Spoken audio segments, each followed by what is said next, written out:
The passing play can land pop. No. Wow. Players coming in as well. This might actually be US Economy going down. She is going to get the flash route. She's going to flash out of the way here. She's going to get down. First blood goes over to the Divide. Junglers get traded over. But is it enough to really get into the heads of these players? It was enough to save them from making a goal, but here comes Conjure getting into the goal. Brown, what a great shot! Even the clapping hands, nice.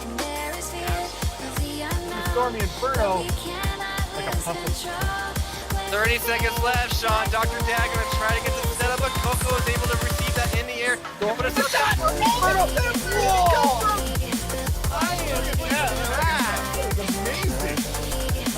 I cannot believe it. Might be able to turn this around. Oh my goodness. The damage is coming in, the Scion coming in as well, but down goes Graves, down goes Bard in the back. My Malphite are able to take down Lissandra. Oh my god, what a beefy ultimate coming in from C Sentinel here. SLC God gonna try to take somebody down. 2 kills coming in for C Sentinel, but SLC God goes down as well. C Sentinel brought down low. Bobby's gonna try to shoot something to take her out, but it looks like we might actually get a first ace here. We might actually see a pentakill here. Come on, get the pentakill for C Sentinel. Do it for the stream. C Sentinel with the pentakill. Woo! Coco pops it up. Ibot going freestyle. No way! Heroes defense is looking pretty strong right now, but how long can they eventually conjure? Oh, no! Able to get the goal! Almost saved it. Watch how close. The angle that gets him, not the timing. Somebody clip that.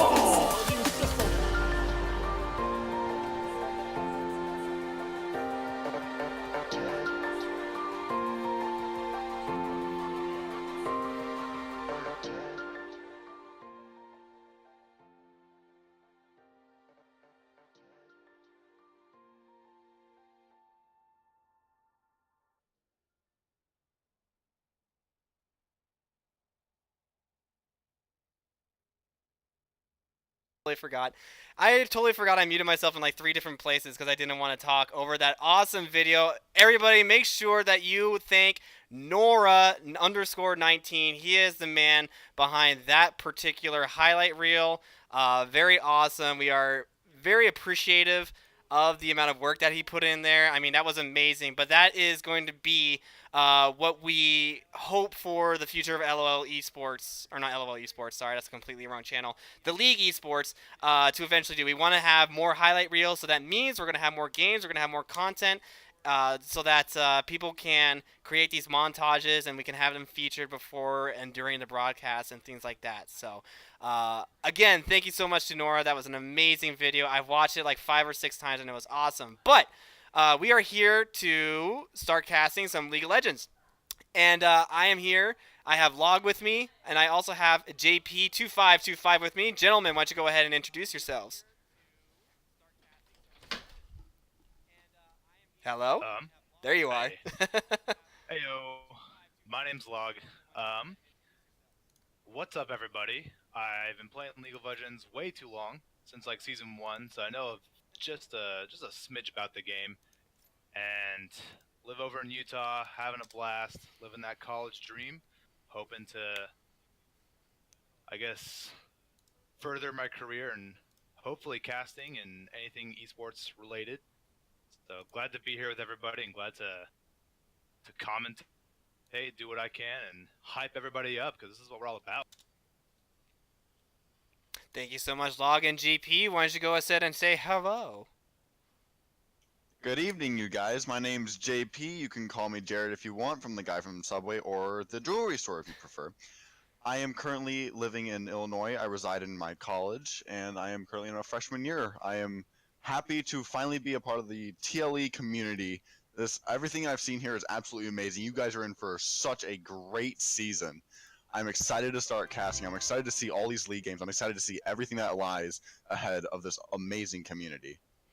Absolutely, and right off the bat, thank you so much for Zakudo with that Twitch Prime sub 2 months in a row, gentlemen. Great guy, thank you so much for your sub. But now now that we have that out of the way here, guys, we have plenty of games here. We're going to be doing a bunch, or as many best of 3 series as we can. We have Eclipse Fury ready to go. We have 2 teams from SULES, aka Southern or South Utah League Esports, if I'm right or wrong. Sheldon, I'm sure, will critique me on that. But we have plenty of games coming in and lots of League of Legends headed your way. So, team captains, here's what I expect, okay, from all the teams that are playing tonight. I expect some highlight plays. We got to put Nora to work. We got to have Nora make more and more of those kind of videos because those are awesome. Why is this caster so cute? Aw, thanks, man. I appreciate it. But we got to get some games going. So I'm going to go ahead and let the boys know to go ahead and start it up. Right off the bat here for you guys today, we have one of the teams from SULES playing against Vape.io. So here we go, guys. Off to the picks and bans right off of the bat here. What's up? Everyone's picking. It's blind pick. Oh my god! Whoopsies. Big oof. Big oof indeed. I thought I had that set up already. Whoops. Alright. It's been a while, and I'm too excited, and I have a lot on my plate. Alright. Let me create the right one this time. Alright, you guys. Why don't you fill in the space for me while I get this set up, if you don't mind? Yeah, totally. So, we're gonna hop into this game. Patch 9.1. This patch I've just seen is just like legitimately all over the place, and I've been loving every second of it. Watching a lot of the pro plays, I guess the high level stuff over in the LPL, the LCK, and now European League has now started, and it's just been spicy ever since day one. Picks like lots of flex picks that we're gonna have to look out for here. I'm seeing just especially when it comes to I don't know. I haven't seen any too much of these 2 teams play, but if they're gonna stick to basic meta, which is honestly all over the place, I expect to see like some Urgots, maybe some Galio compositions where just ultimately try and get the Galio ultimate into the team as much as possible. That's what I'm really excited to see if they can pull that off, get that together. Bot lane, that's going to be a real treat to see, depending on what kind of players Salty Splatoon or I guess like I don't know, whichever person's going where.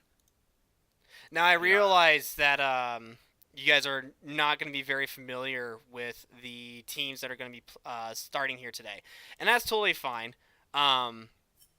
We will eventually have like player bios and everything like that ready to go for you guys. What just happened? Oh yeah. There we go. Okay. But eventually we'll have player bios, team bios, things like that. Eventually, this is just to remind everybody that we are going to that we are playing League of Legends in a league's format, regular season, 9 weeks, just like the spring LCS, summer LCS split. At the end, we'll have an end of season tournament, some various prizes, things like that. It'll be awesome. Okay. Of course. All right, yeah, keep One going. thing I have been seeing a lot of is apparently Cassiopeia is taking over every lane, whether it be top lane, mid lane, or apparently ADC, and she's just been tearing up everything. Yeah, Cassiopeia, just an absolute monster. No matter where she goes, so much crowd control, so much like damage that she can output. Like good anywhere. She can be a good flex top mid or bot lane. Put out again a lot of damage. Tough to really deal with. She's gonna if the team's gonna build Cassiopeia, they're gonna try and have another composition that's gonna like really put up a lot of defense for her as well, because she can in those team fights get that cryptic gaze off and just do so much damage, as well as like be a powerful lane bully. Along with Cassiopeia, I've seen a lot of Karthus as well. Karthus, I've checked it out. You know, maybe more in solo queue if anything else, but Karthus can go anywhere in this game in this whole game right now. He is a very free champion. He can jungle, he can support, he can carry, he can go top. It's really interesting to see if someone can pull off the Karthus where he's going to go, because you can pull that pick wherever, and it's going to be a real doozy for any team having to go up against it if they don't ban it out first. All right, so everybody is ready. Thank you guys so much for filling in the space. Let's get this going. I'm pretty sure we're on tournament draft now. We'll find out here. It does say tournament draft. We'll find out here in just a second, but we should be on the right stuff. So, ready? Everybody ready? Hold on. SULES is trying to... I think they're doing some quick swapping.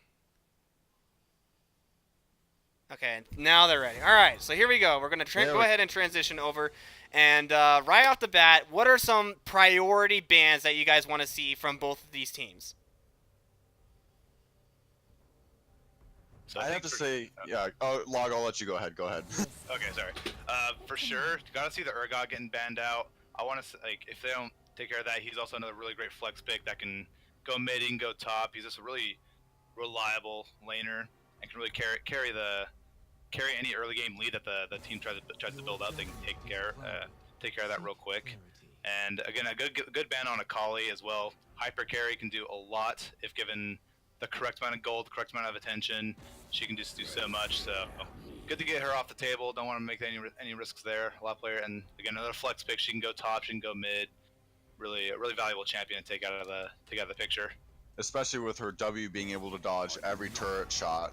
We do see an incoming Darius ban, so there might be an Urgot player on the other side. Because I know Darius, I am a Darius myself, and every time I see an Urgot on the other team, typically it favors Darius just a bit. So they might be looking to throw in an Urgot over there, maybe a Yasuo combo into any type of knockup. And no, Yasuo is just any knockup any team can get is just a Yasuo opening for any type of engage.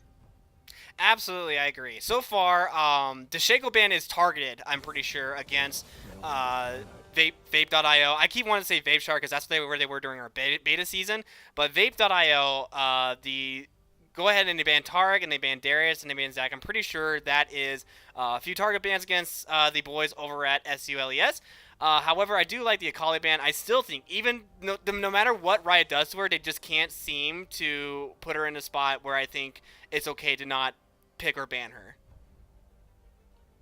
Exactly. There was two jungle bans, two very powerful jungle bans, not only targeted, but two of the highest hyper carries, Kha'Zix and Shaco, with the invisibilities, just able to pop out of nowhere and surprise burst down the... Absolutely. Log, what do you think? We have 3 picks so far: Alistar, Camille, and Zoe. Zoe I like. Camille I also like. Very good jungler. Alistar also a good support. But what are your thoughts, Log? Honestly, the Alistar is a really safe pick. This is a champion that will always be relevant. Again, here we have a Lee Sin getting locked in by Penguin. I've seen a lot. I've actually played a few games with this SULES team, and this Penguin Ninja over here, he's a really great Lee Sin. And again, Lee Sin's a very powerful pick to a good complement just to any team. And so we'll be seeing I will be seeing some pretty tricky plays going over this Lee Sin. But again, the Alistar, safe pick. You can't go wrong with it. Camille, a very powerful jungler as it is. She's going to be making a lot of plays, trying to maybe outplay the Lee Sin here and there. It'll all be depending on the jungle pathing where they go. And there's the Yasuo. There's the Yasuo. There we Beautiful. go. Especially with the engage. That might be Yasuo ADC, especially paired with an all-star bot lane. Absolutely. I mean, it could be Yasuo ADC with the Alistar. It's very easy to be able to get the knockups that you need to be able to get your ultimate, provided that the Alistar doesn't immediately miss every single person. If he gets 3 or 4 man ultimates knockup, that's a really good ultimate for Yasuo. I think Yasuo in general, when he gets fed, is very difficult to stop. So we'll see what SULES decides to do to maybe counteract that. I think it's probably going to be a mid lane Yasuo. I don't know if Yasuo is going to be very good against Ezreal in the bottom lane, but that's just my thoughts. You don't have the heart for this. Yeah, you look at the ban that Vape is going for here with the Tahm Kench. They see the Ezreal, and the Tahm Kench Ezreal lane is devastating right now. It's so powerful. Just the amount of poke, the amount of bullying they can do in lane, just to give Ezreal that lead. It's ridiculous and hard to really play against. So great bans over by Vape, just really trying to play this draft as well as they can, and they got quite a wombo combo of a team here they're looking for, and just barely going for a sweet Quinn pick there. Another flex pick. I definitely see the Yasuo going mid lane above anywhere else, but he can go anywhere. It's up in the air still right now. We just know Camille's probably confirmed to be a jungler at this point. Got a little bit of poppy action. Poppy top lane. That's actually a very good counter pick to Quinn. Now, in my experience, I've casted a couple games. I've looked at a couple games. Poppy is just an absolutely dominating force in the top lane, especially against, you put her against Quinn, she's going to stop everything Quinn has to offer. Are you sure that's not a Quinn ADC though? It can be done. We are not sure. We are not sure yet. This last pick, Galio going in the mid. Wait, where is Galio going? That's gonna be a support Galio, I bet. Galio support. That's Interesting. support Galio. Yeah.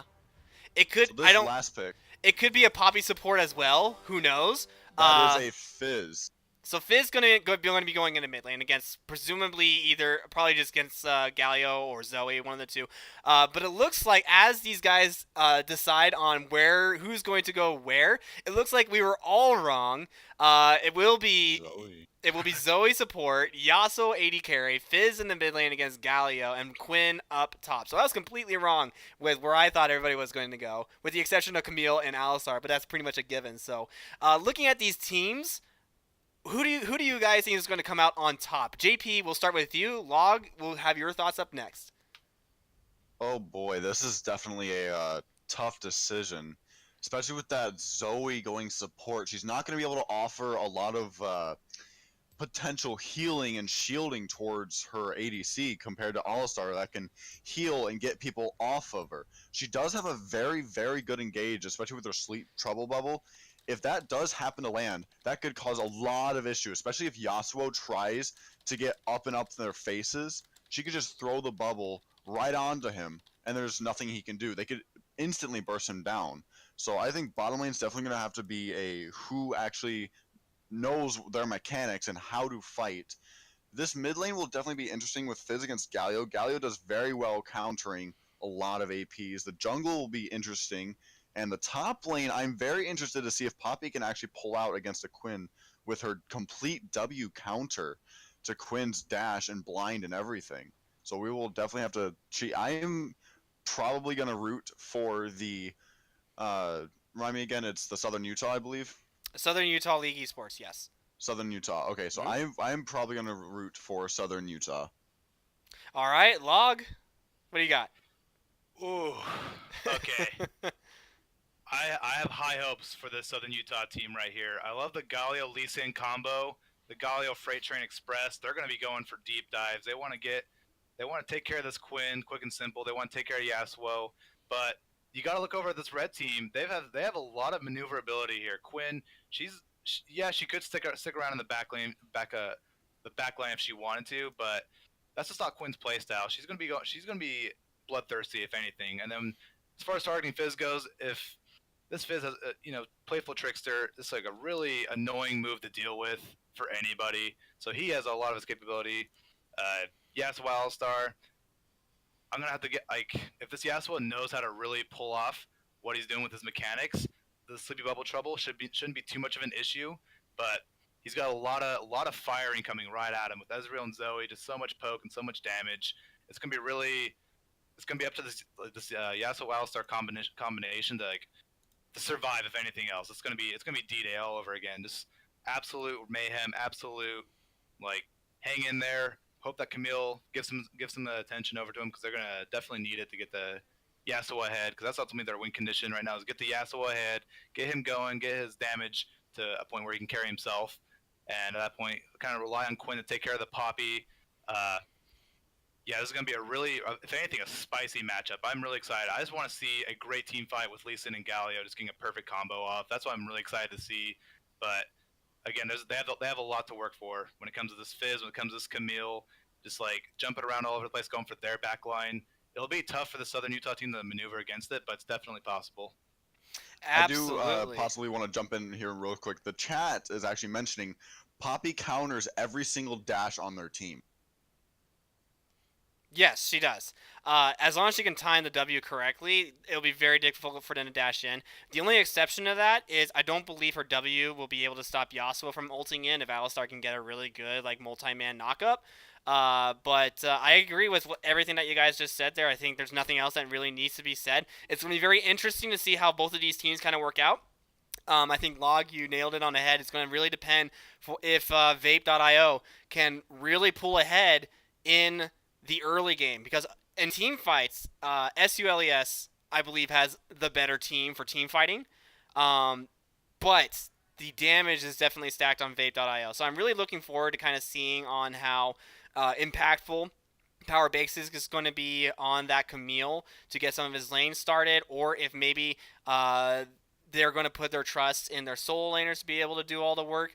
I'll be interested to see how Penguin Ninjas, you hyped him up a little bit. You said his Lee Sin is almost godly, so we'll definitely see on what he decides to do, if he's able to shut down Camille or if he's able to shut down Quinn or Yasuo, like you said. I mean, it's going to be really interesting to see how this shakes up.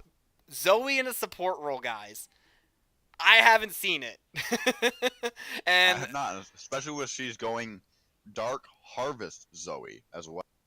I mean, there was a time when everybody and their grandmother was going Dark Harvest. Of course. But I don't know how good it's going to be in here. All right, but we have the game going. We're going to go ahead and get it started after we get everybody loaded in here, it looks like. So we're just going to have the awkward, like, we're just going to sit here for a minute. But Log will take a break for a minute, and it's going to be you and me, JP. All right. I'm very excited about this game. I think both teams have huge potential for winning almost anything possible. There could be a Baron steal. There could be almost anything you think of in this game. I definitely think we will get some great plays. I hope so. I got to mute chat. Forgot.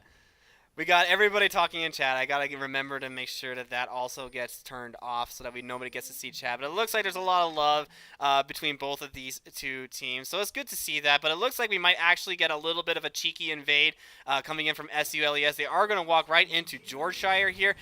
Lee Sin's going to go ahead and get a Q off, and a couple of auto attacks, 3 auto attacks in total. So that's definitely going to be Georgeshire forced to probably back and recover some of that HP. And we'll see kind of how the rest of this shakes up. But JP, already off to a little bit of fire here. Yeah, this is definitely going to be something interesting. So they do know, well, Camille was patrolling the top, so we don't know if she's actually going to start her red or her blue.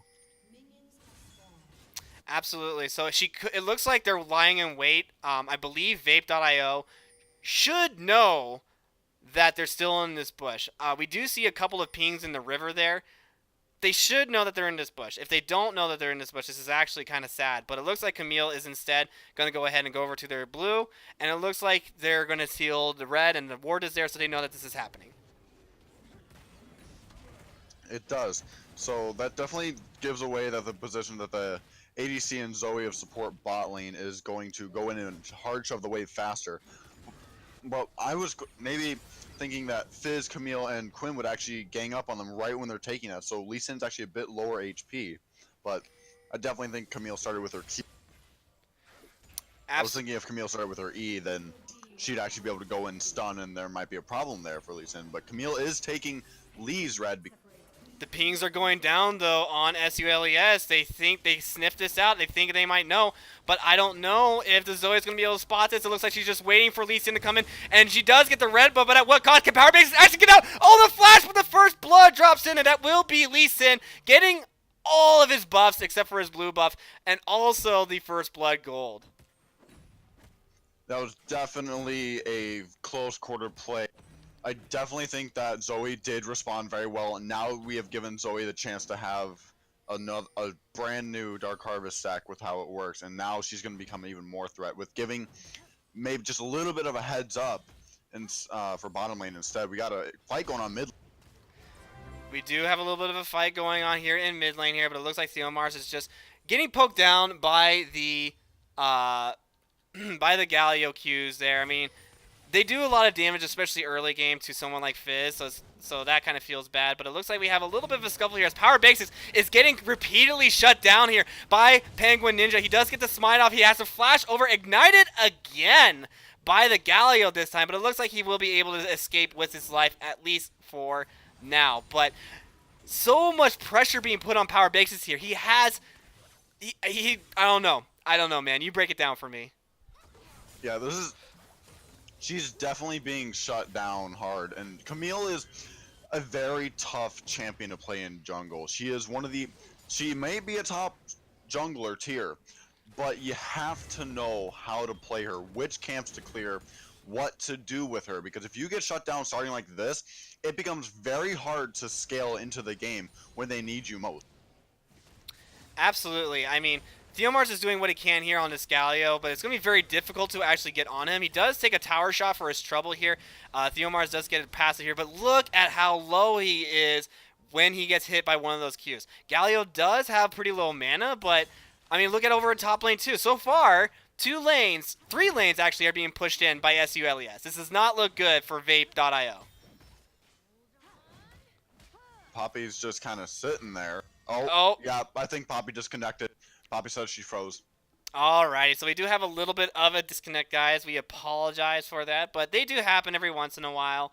I mean, this is League of Legends after all. Are they resuming? Are they resuming? Are they resuming? Yeah, Quinn's gonna go ahead and be nice and let Poppy. Yeah, because Poppy just about died there. She did. It got very close for her. Bottom. A little bit of a fight here. Looks like they're going to go in. They do not have level 6, but that will be Zoe. She does still have Flash. She doesn't have Ignite. The Ignite drops down. The Flash goes down. Yasuo's going in for this. He's going super hard for this. He does actually get a Triumph coming in, but oh, he dodges the Q from the Ezreal here, and a great job by 1KE to keep Gumming Hat from securing that kill here. So very... I would say clean, I guess, but there we go. It's good enough. It does the job. It was really close, definitely. I think if Ezreal might have turned just a bit faster on the Yasuo, then they might have had it, but Yasuo definitely has a burst faster than Ezreal can put out. But with how the fight turned out, it does seem to be... Oh, they paused again. Yeah, because Poppy is having some major connection issues, so... yeah, just hopefully we'll see a resolution to that at some point. Until then, yes, chat, I did shave my beard. When it gets to a certain length, I have to shave it. I just have to. There's no way around it. It just gets long. I don't have a trimmer, so it's either all off or it just stays on forever. Tell Poppy to upgrade their potato. Be nice, Transpike. All right. So far, JP. We have seen a lot of aggression from SULES onto Power Basics. Camille has yet to show herself in a lane after she got basically shut down once on blue side red buff and another time in the river on top side. I don't know if you've ever played from behind on Camille. But if you have, what would you do? Yeah, I have not. One thing I know about Camille, though, is her W does give her health back, but only when it strikes on the outer part of it against an enemy champion, not a monster. That's the problem with Camille. She is very hard to keep her life up. She has no natural life steal compared to a lot of other junglers like Lee Sin's reversed E, I believe it is. On the second cast of his E or his W, actually it's his W, recast of his W after the shield gives him life steal. So not only will Lee Sin get a shield, but he also gets life steal compared to Camille, which only activates on champions.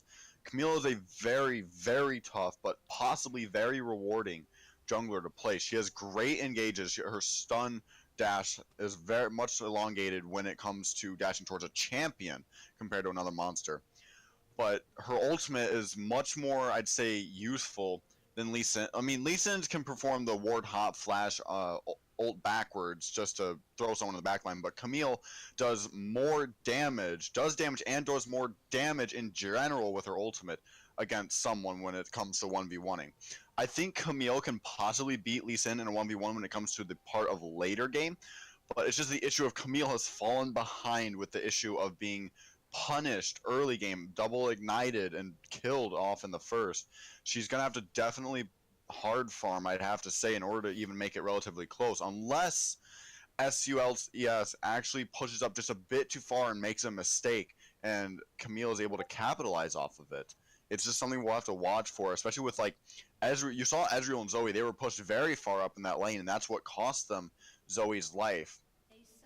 So we did see the Poppy actually finally reconnect, so we might have a resuming game here in just the right amount of time. In just a little bit, I'm sure the game will resume. once again, I just want to say thank you so much to Nora for making that video. It was awesome. I love it. I love it. I love it. And I want to see more videos like that. If you could, please.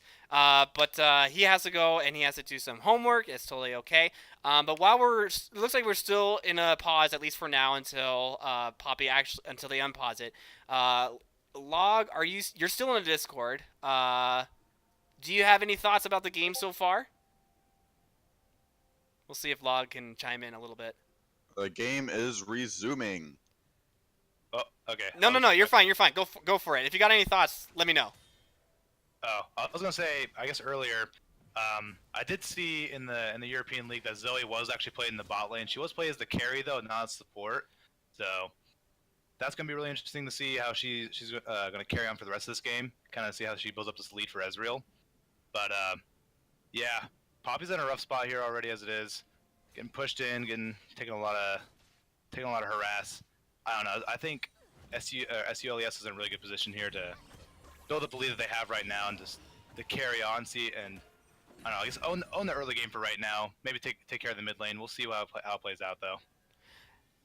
All right, thank you so much, Log, for chiming in on that one. Don't worry, in the next game, Log will have a lot more screen time, and I'll be the one that's focusing on.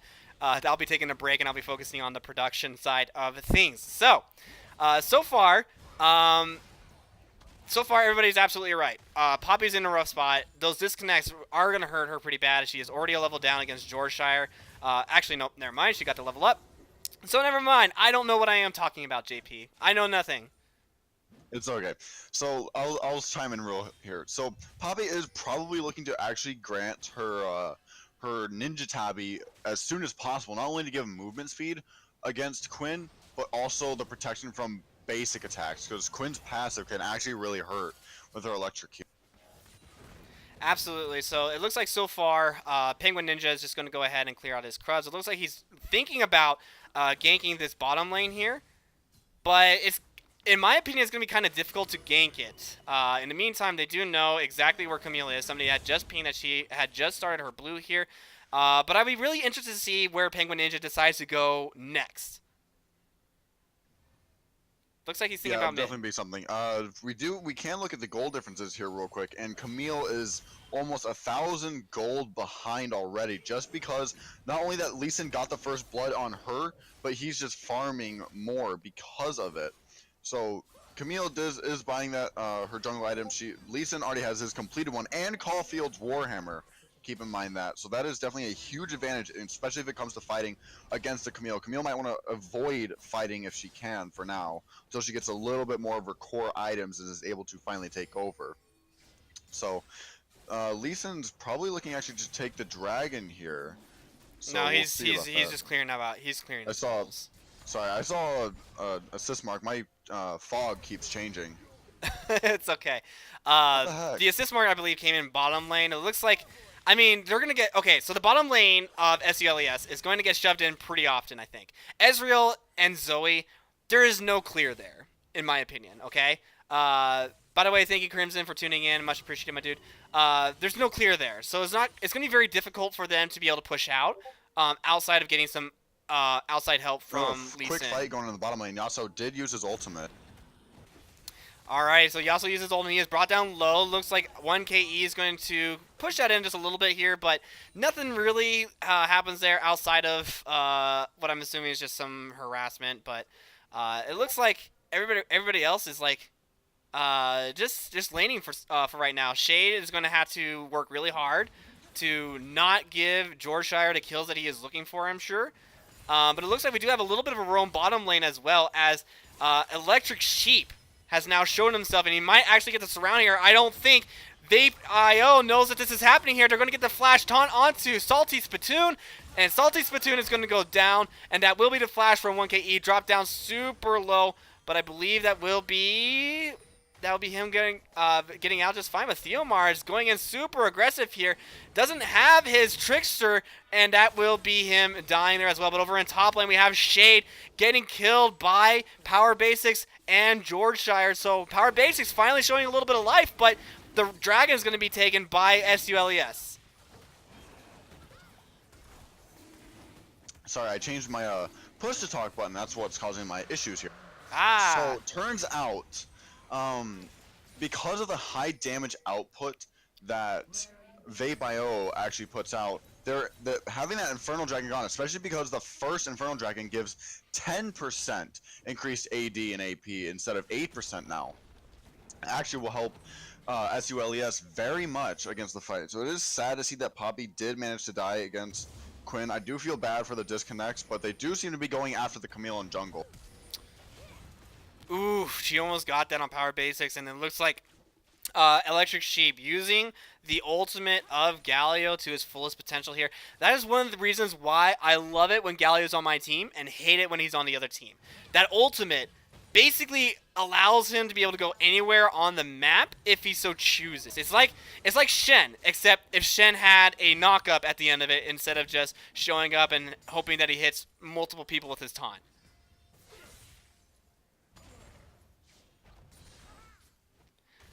Alright, looks like we're getting a little bit of a scuffle here over in the mid lane here. Looks like Penguin Ninja's going to jump onto Theomars here, but Theomars is just going to walk right on out. Throws the fish out for good measure, and that will be that. Ooh, the Hex Flash coming in. 2-man knock up. Salty Spittoon is going to try to go hard on this one. They do knock Gummy Hat down to below HP, but he misses the kill. Will that be a death anyways? Yes, it is. The Ignite more than enough for Salty Spittoon to get the kill onto Gummy Hat.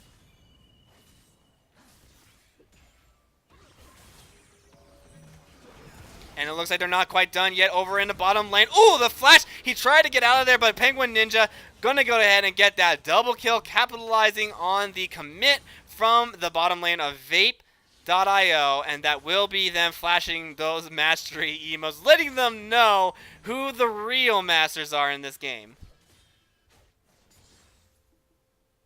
This was absolutely insane. So right after the fact of Lee Sin hitting his ultimate, he threw out a Q to Yasuo to stop him from doing anything, and he actually managed to land it. So this Lee Sin is absolutely dominating the competition right now. If we look at the goal differences, he is 1,300 ahead of Camille right now. Yikes. Which is very far. Camille did manage to take his blue, and they have no sight of her, so he is losing his farm. They do not know that Camille is over on their side of the jungle. Since they did, I'm sure that Galio and Poppy would try to collapse on him. But it looks like in River, they're going to fight over that Scuttle Crab. I wonder who actually got it. I believe it was Lee Sin. Yes, it was. Yeah, so definitely a troublesome bot lane for SULES, but I definitely think overall, once the team fights start happening, there might be a bit of an issue for Vape.io to come back out of. Because you have this insane Lee Sin coming around and literally kicking people's butts away from the rest of their teams. This might be a major disengage. We have Zoe kind of hanging out on the top. Lee Sin might look to come in again bottom lane. Oh, no, he's just gonna recall. He might. I fat fingered the wrong button there for a second, but he might. But I don't think this would be. Oh wait, he's deciding. Maybe no. Okay, they're just gonna disengage, so they might know. They might, but you're right. It's good that Penguin Ninja is putting this much priority in the bottom lane. Gummy Hat not having the best game against the Yasuo Alistar combo for very good reason. That combo is pretty nasty to deal with, even if you are Ezreal. As we've seen, Ezreal died at least once. Even Zoe herself died at least once. But this is good. I liked seeing Vape trying to get some of this vision control here. And it looks like, oh my gosh, the big flank. The big flank from the Electric Sheep. They're going to try to go in onto this attack here. Power base is dropped really, really low. Both members drop. Vape.io dropped really well. A good flash from Yorkshire, but is he going to be able to escape with his Electric Sheep just waiting for his Q to come back off cooldown here? Takes a couple of tower shots for his trouble, but it will be Yorkshire getting out of here, but it's not quite done yet. The fish from Theomars whiffs! And turret plating is going down, and in the bottom lane, Gummy Hat dies once again to the Alistar Yasuo combo. Just not having a great day right now. And over in top lane, looks like we're not quite done yet. It looks like Theomars is going to be fighting. Oh, and the flash! He drops the Ignite that he will get the kill on to Penguin Ninja. A great job by Theomars to make sure that he gets a 1-for-1 in that trade. Good job, and it looks like the bottom lane, they're going to try to take down this tower. And Yorkshire is going to look to try to take Electric Sheep. He does have access to his ultimate, but yeah, he's just gonna let him walk out of here. So, Electric Sheep is just gonna walk on out, strut on out, and Ocean Drake is gonna be contested by Vape.io. A lot happened, JP. A lot, an absolute lot just happened. I don't even know where to begin with my commentations on everything. So I think the stronger bot lane and possibly maybe carry coming from the Yasuo might pose an issue for later coming game, because Ezreal's all about poking. Definitely the SULES is poking in the bot lane, but it's just not enough to tear apart with the Alistar heal. Like I said, the Zoe support might be a good pick, but it's the fact that Alistar can actually heal and provide for his teammate compared to an actual Zoe. Zoe's a good burst champion. Late game, she will hurt. You just have to get there, which might cause an issue because she might not get there. So bot lane is starting to fall behind for SULES, and Vape.io might be able to pull out some more turrets and for bot lane and actually pose a threat. So definitely in the top lane, it is kind of sad to see that the Poppy's falling behind, but Power Basics is definitely working on their Camille coming in. We have some more flashing down bot lane with the masteries. And it looks like Power Basics was going to go on to the Zoe of CJosaurus, but instead gets super chunked for his trouble there and didn't even lay a finger onto the Zoe. So over in top lane, it looks like we might actually have a clash here. Penguin Ninja comes in, flashes, ults her, but goes the wrong way. Can Georgeshire turn this one around? It looks like he will not, and that will be a clean dive coming in from SULES. It didn't matter which way that he ulted, as long as they got the kill. He definitely did have that Triumph save. If he did not have Triumph, that would have been another deadly sin. He is dropped low. He is trying to kill this jungle creep. It looks like he's going to be fine with the passive heal from Safeguard here. And it looks like Power Basis was not quite done with CJosaurus. He does jump on him, and he does have Theomars to back him up. And that will be a very dead Zoe. You guys, she's a child, remember? We can't be having these kind of conversations. And it looks like the double commit onto Gummy Hat as well. But has to burn every single summer to be able to get out of that one. But again, the power of this bottom lane is really showing here. A teleport coming in from this Poppy as well. It looks like 1KE is going to make the call and say, I will die for you, Salty Spittoon. I will sacrifice my body. Just get yourself out alive. Salty Spittoon says, no. It's like some kind of a fabled storybook hero. No, my brother. You will not fall this day. I shall protect you, 1KE. Coughing up blood, says, I will die today. And he dies. A sad story indeed. Very sad story, guys. Lisa and Didman, oh, that might be another dead Gummy Hat. Yasuo just waiting for him in the bush. This is not spelling out good for Gummy at all. 1, 3, and 2 on Gummy Hat. Down by almost, I want to say almost 40 CS, give or take.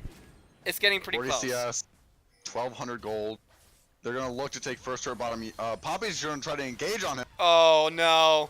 But Salty Spittoon, you stayed one tower hit too late. You were trying so hard to get that tower, and instead you will pay for it with your life. All that gold going over to, what was it? Poppy? Zoe? Who was it? I believe that was Zoe. Yeah, because Poppy got the kill on Quinn. Uh-oh, Gaia might be in trouble.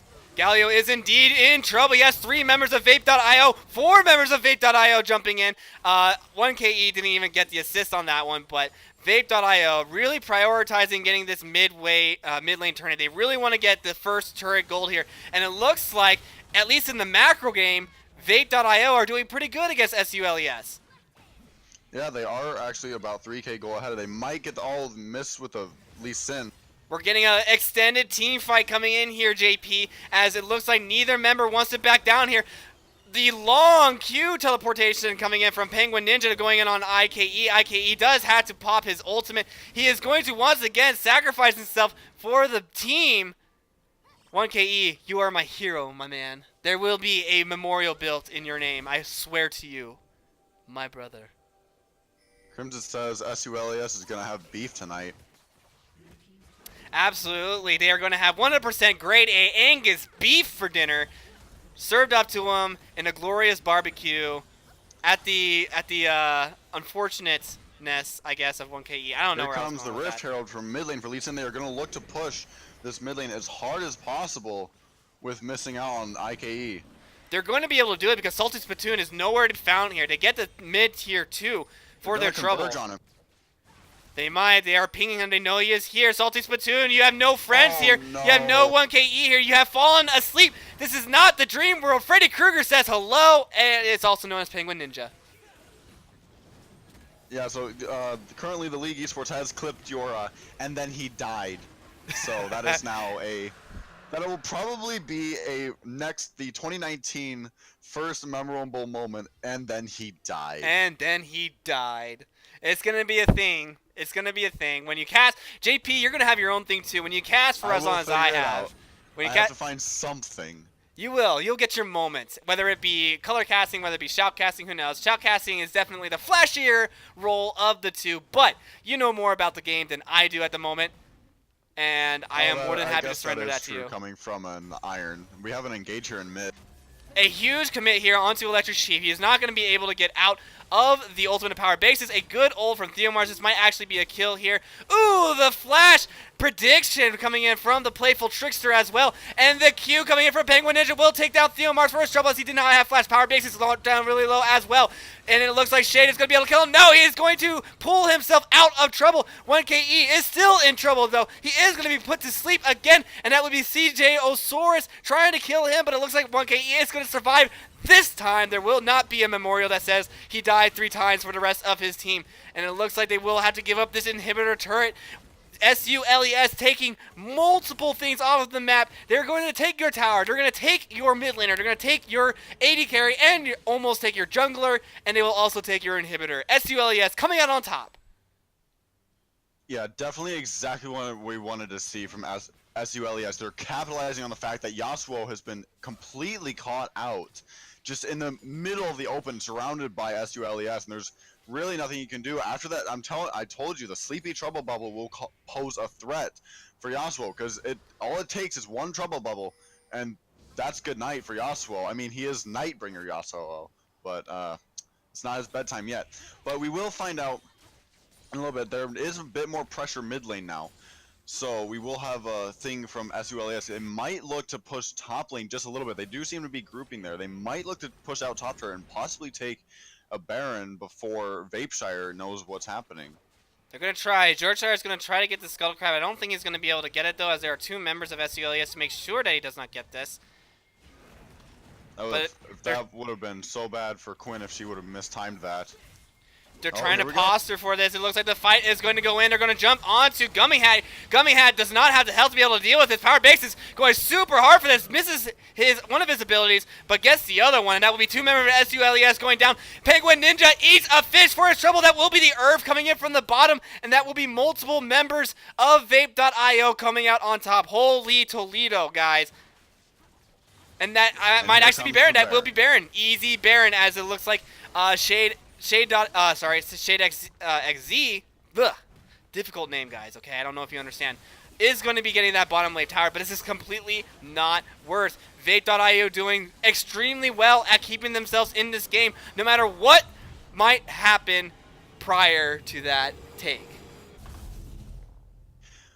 I did mention something earlier about the Camille. Like I said, Camille's ultimate is such an engage. It's the fact that it solos out a single person and shoves everyone else aside. It completely disengages any possible grouping, and it just solos out the one person, and there's no escape for them. They can't flash out, they can't TP out. There's nothing you can do to get out of that Camille ultimate because it's inescapable.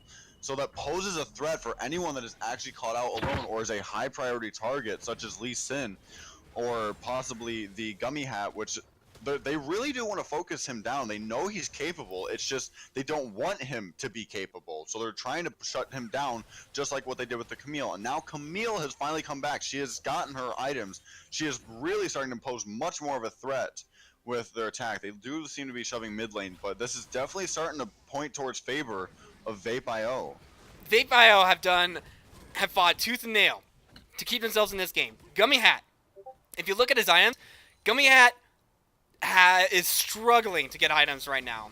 Okay, he doesn't have a complete Mermana yet. He has Iceborne Gauntlet, but other than that, his damage is super lacking. So there's going to be no damage coming in from this Ezreal right now, but there's so much damage coming in from Vape.io, as it looks like 1KE is going to try to get the engage on here, but instead they're going to try to get this tower. They did get it, and that will be the Galio gets immediately bursted. The Earth not even getting dinner with that one. The Stone Guardian becomes Stone once again, and this might actually be a return take on SULES's own mid lane inhibitor.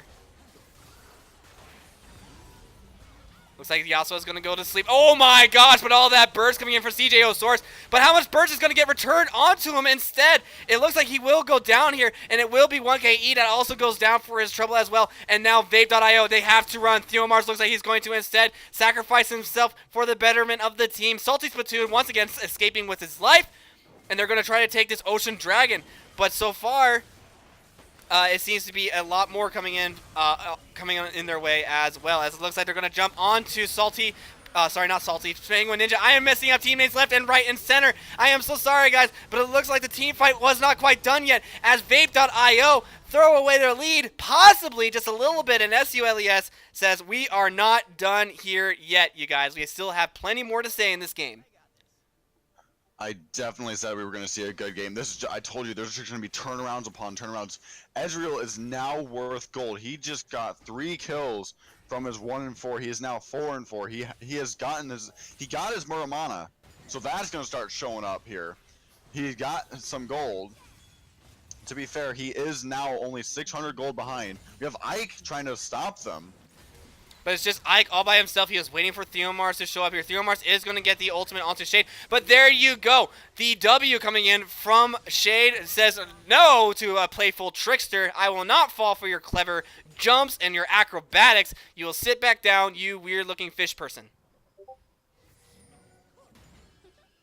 Yeah, so definitely a high priority thing. The Infernal Dragon, what's next? The Earth Dragon. We have a Mountain Dragon yep. coming along for some true damage to turrets, and that might be helpful for split pushing. But I definitely think one of the big mistakes that SULES made, which I don't know why, I wouldn't, if the other team has Baron, you should not be split pushing. You should not send 2 people away to split push for an outer tower when they're shoving your inhibitor. I think that was definitely a really, really crucial mistake SULES made, and that might just have possibly put them too far in a hole to dig out of, because now Vape.io has their inhibitor back. So it's putting a lot of pressure on the mid lane, and now Baron's Vape.io coming can up spread in 1 minute pressure. and 50. That Baron might just be the deciding factor there. Everyone's just going to start warding Ezreal's ulting down the wave just to start clearing some stuff. But it's definitely something that they're going to have to watch for, is this next Baron, because they do not want to split push at all. The Zoe and Poppy pushing top lane when Poppy could have been a complete disengagement in saving the mid lane turrets and inhibitor. So definitely a really crucial mistake, I think, from SULES, and possibly might cost them something a bit more than what they think is just an inhibitor. We'll see. It looks like Pendulum is going to go super hard on this, and instead he might actually go down here. Force a flash out of the way. This will be another team fight coming in. We have Vape.io dropping down 1 member. All the health bars are going down low for SULES. Ezreal is dead. He goes down. Electric Sheep in the background trying to do what he can here, but taking on Yorkshire and Ike at the same time, and over in the back line again, SULES members are just dropping left, right, and center. Theomars comes in and jumps down onto Zoe, puts her back on timeout, and that will be Vape.io coming back into this game. This could actually be the end of the game, JP. This could be the end of the game. This could be the end. Lee Sin will be up. I do not think that was a very smart idea with Lee Sin to dash in with his secondary Q to go back in where the entirety of Vape.io was sitting, and this, my friend, will be game for Vape.io. The Penguin Ninja proves himself not to be a very good ninja. He will be the cause of SULES going down in game number 1, but Vape.io take game number 1, the first game of 2019, guys. Boy, was it a back and forth game, let me tell you. But we also have one more person to give us his thoughts and opinions on that game. Log, come back in and talk to me about that game. Wow. On the edge of my seat for a majority of that. That was really back and forth. I loved both teams as like really not giving up. Both teams were kind of on the hook there. I'd say or on the edge, being pushed off. Might like I don't know.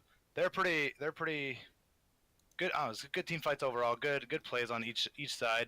Uh, yeah, it was definitely a blue team pace. The Southern Utah team they controlled the pace for the majority of the game, but unfortunately things happened. I noticed that there's one team fight in particular where it kind of changed the whole pace of the game, and that was at 22 minutes, where like ultimately it was a catch out onto the Southern Utah team, and the biggest catch out was the fact that the Galio got immediately deleted, just totally caught opposition and destroyed, and that kind of led up to an easy team fight win because that whole team fight that Southern Utah kind of had going for them was based around the Galio. They had the Wombo combo all set and ready to go, but they needed that initial initiation of Lee Sin and Galio. Can't just be Lee Sin. He's not putting out enough damage. They need that second help, and if they get rid of that second help, if Vape did that, and they certainly did, that'll be that kind of resulted in the end of Southern Utah's kind of control of the game. Kind of led more to Vape's pace, like how they want to play it, how it's going to go for them. And you kind of at 25 minutes ahead, SU had a really good fight where kind of capitalizing on the greediness of Vape, and that was pretty good on them. They got the Gali ultimate perfect. They got all the players they needed to get. They got rid of the Yasuo, but unfortunately it was too little, too late because that Baron is what turned the tide at 22 minutes in and gave Vape just that edge, exactly what they needed just to win the game completely. And it was ultimately a good fight overall, good team, a good game all overall. Everyone had their shiny moments. There was action left and right, but you got to give it to this Vape squad, really, like not giving up, always looking for openings, and they found one, they took it, and it led to them ultimately winning this game. Absolutely. So it looks like we're going to get game number 2 set up here.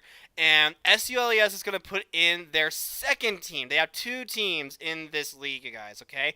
They had their A team, which we just saw, and they had their B team, which we are going to see here in a second. So, Vape.io, they won a game against their A team, but can they win against their B team? A lot happened in that game. A lot of good things happened. I don't know if you guys saw the damage chart at all, but Zoe actually had the most damage in the game. Zoe support, guys. Most damage in the game. What the heck? Something you don't want to sleep on right there. Like Zoe's just been an annoying like thorn in this whole game side. This entire ever since she dropped as the champion, and it's just you can just see the mayhem as even a support Zoe just absolutely demolishing everybody. Like definitely the laning phase is a little rough overall, but I mean hard to really get anything going with the Yasuo Alistar combination. But again, it's Zoe. She has so much playmaking potential. It's ridiculous.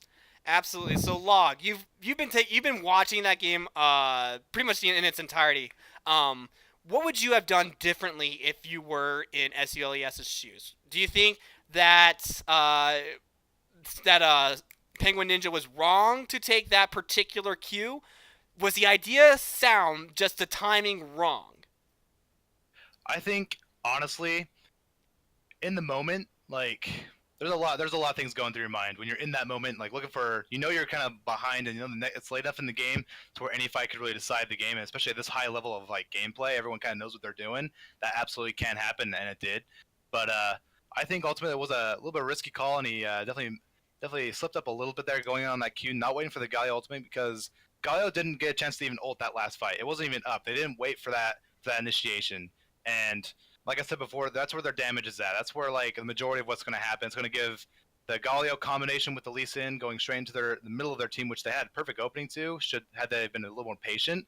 But it would have given enough openings for Ezreal and Zoe to really clean up and make a difference and try and get to their back line. But simply, that's the one puzzle piece to their puzzle that they had going on, and they couldn't find it.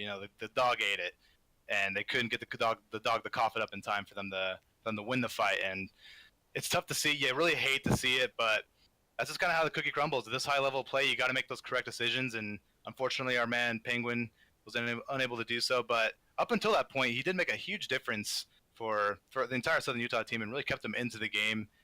But that's how the cookie crumbles, Absolutely. So, JP, what are your thoughts on that one? What would you have done differently, or was it just a really even game? It's just that one decision by Penguin Ninja, and I hate to harp on it, I really do, but that is the reason why SULES ended up losing that particular game there, was because Penguin Ninja took a Q, and unfortunately for him, it just wasn't quite the Q that he would have wanted to have taken if he could have taken it back. But other than that, in the game overall, what do you think? Yeah, it was definitely. I think it was pretty even. I think it was like sometimes it favored SULES and sometimes it favored Vape. I just definitely think there was two tiny mistakes that was made. When the enemy team has Baron, you should never separate yourselves. That is the absolute recipe for disaster. The problem with separating is you put a 5 Baron team that has such an engage against 3 people, especially they didn't have Poppy there to block a lot of the dashes that came in. They put a couple of the weaker people that sadly SULES had to defend against that. Splitting was one of the worst. I really don't want to say this, but it was the worst possible decision you could have made. You get a tower top lane, but that's the outer tower for your inner tower and an inner inhibitor, which in turn ended the game, which I was hinting at, which Vape.io actually capitalized on after Penguin sadly took in his mistaken Q. I don't feel like he actually meant to do it because he let that sit for a little bit. I think there was definitely a plan that they had, but it just didn't end well with that Camille's ultimate that completely disengages and stops everything that is going to happen. So it was definitely a crucial thing for Vape.io to take, and I definitely think it was a big mistake, sadly, for SULES. Absolutely. All right. Well, without much further ado, after all of that sound analysis there from both of my awesome casters that I have with me here at the desk, we do have game number 2 ready to go. Gentlemen, are you ready? I am. Yo, let's do this. Let's get it done. Game number 2, featuring SULES, their B team, guys. Remember that. This is not their A team that we had just seen. This is their B team, okay? So here we go. Game number 2. Now, starting with you, Log, what do you want to see them ban this time around? Besides, obviously, the Camille, apparently. All right, yeah, Camille off the board. I mean, even though it was kind of a rough early game for her, it doesn't matter. It's Camille we're talking about here. She's a really high priority pick, lots of damage, just lots of a very powerful jungler overall. So glad to get her off the map. I definitely, well, Galio, he's a really interesting champion in and of itself. I'd imagine that they would go for that ban on him. Probably not for an initial ban if they don't already choose him. If SULES doesn't go for him. Sorry to interrupt you, Log, but we had a frozen client, so we'll have to go back to Caster Death. But you can go ahead and finish your thought. We're just going to have to wait until... Oh, wait, he's already back. Is he back? He is. Hold on. You're going to finish your thought, Log, okay? I promise you, you're going to finish your thought. Oh, gotcha. Okay. Okay, go. All right, so we're back after that. Just a frozen client. So we should be back in business. Who's the party leader? Eradicating Hater. Eradicating Hater. If you're listening, go. There we go. Okay, it took a hot minute, but there we go. Okay, so let's go ahead and go to, whoops, that's the wrong transition. Sorry about that. Let's go back to Pins Man. Okay, Log. I know it's been a minute since you were last talking, but can you please finish your thought for us? Yeah, I was gonna say, if they're going for I haven't seen too much of this B team play, so I can't honestly say this is actually a really good choice by SULES, kind of throwing Vape off, kind of throwing what they have going on. So any bans that they would have initially made with say the Galio or say with Lee Sin, it's out of there now. And a little bit of interesting Zoe ban, getting that out of the way. They saw the power of that, and they don't want anything to do. If they don't want to play it, then no one should play it. That's their mentality. And it could go both ways. I could expect a lot of things. Definitely Urgot is again another high priority champion. Ezreal, people are just really controlling, really dominating in the lanes, and Vel'Koz already off the map. That's kind of an interesting choice. Maybe a target ban towards somebody. Maybe someone knows. Definitely a target ban, yeah. Yeah. Definitely. Oh, and there's the Alistar right there. They don't want any more of that combination anymore. That's really leaving the board open for anything at this point. But again, Urgot, I really want to see him. I want to see some Karthus action. I can see if someone can pull that off. That'll be really interesting to see because again, it's really hard to pick against a Karthus. It's really hard to deal with a Karthus in general up until a certain point. Early game is your best time to target him. So that'll be really curious if they try and go for that. But ooh, a Darius pick. Ooh, JP, you're gonna like this. Why don't you go ahead and chime in? Oh man! All right. So I am currently sitting with a Darius. I went over my year review. Out of 150 plus games, I was sitting at a 63% win rate with my Darius top lane. There was only one person who could possibly stop me, and that was Teemo. Rip. So I really do hate the little Yordle, the little thing that just plants shroom traps everywhere for everyone to take a great whiff of. But we see the Yasuo pick on the other side, and they're already pairing up the knockups with Xin Zhao engaged. Just an easy Xin Zhao dash in. This might be a famous version. Might be, if they want to really focus around the Yasuo, I have seen Xin Zhao's do this, and it has become really annoying. Xin Zhao, Hail of Blades. The instant 3-proc knockup. And that will guarantee an instant ultimate for Yasuo no matter what. Again, they're also putting another jungler with power basics that has an ultimate that completely separates everyone. You got Camille with her ultimate, and now you have Xin Zhao with her ultimate, except Xin Zhao will not take damage from outside of it. So another huge engage for Vape, and that might cause a trouble. Alrighty, Jax's so Counter-Strike is absolutely dominating, and there has been picks with Jax and Essence Reaver. If you know what Essence Reaver's passive does. alrighty. We could assume that most of us might know what Essence Reaver passive does, but just in case, why don't you go ahead and let everybody know what Essence Reaver passive does? Alright, so the essential part of the Essence Reaver is when you cast an ultimate, during your ultimate, the moment you get a basic attack off within the next 10 seconds, it will give you 20% cooldown reduction for every basic attack on every non-ultimate ability. This could possibly prove Jax to be unattackable by any basic attack means. He could easily refresh his jump, he could refresh his auto attack refresh, and he could refresh his complete auto attack blocking. So it's just something that you don't want to fight against, especially in a 1v1. Jax will come out on top almost every time. We have another Quinn pick for top lane and another Yasuo pick, possibly ADC. So we will definitely have to see how this flows out. Alrighty, so Log, now that we have more and more of the team being fleshed out, we are seeing more and more of what these team comps are starting to look like here. As we get the hover over Janna, do you have anything to add so far, or any changes or anything like that? Why don't you let me know what's in your head, man. All right, so immediately with this bot lane that the Southern Utah team's building here, Tristana, Janna is ultimately a comfort pick. You know, I'm a filthy support main as of right now. And, oh, you are my best friend. oh yeah, you know it. Yeah, Janna is it's a comfortable pick. You can't really go wrong with it. She's a great peel champion. She's got a lot of poke in lane, and they want to carry. I can already see the dream, the vision for Southern Utah. That's to get this Tristana to where she needs to be. You know, Darius would be great for him to pop off. It'd be really great for Jax to pop off. That's just simply not going to be the case unless, like, you know, they really catch something on this Vape squadron, which also will be really difficult to do with kind of the lock-ins that they have with the Swain and the Echo, kind of solidifying that it's going to be really hard to get any picks off without them having to burn anything to keep them alive.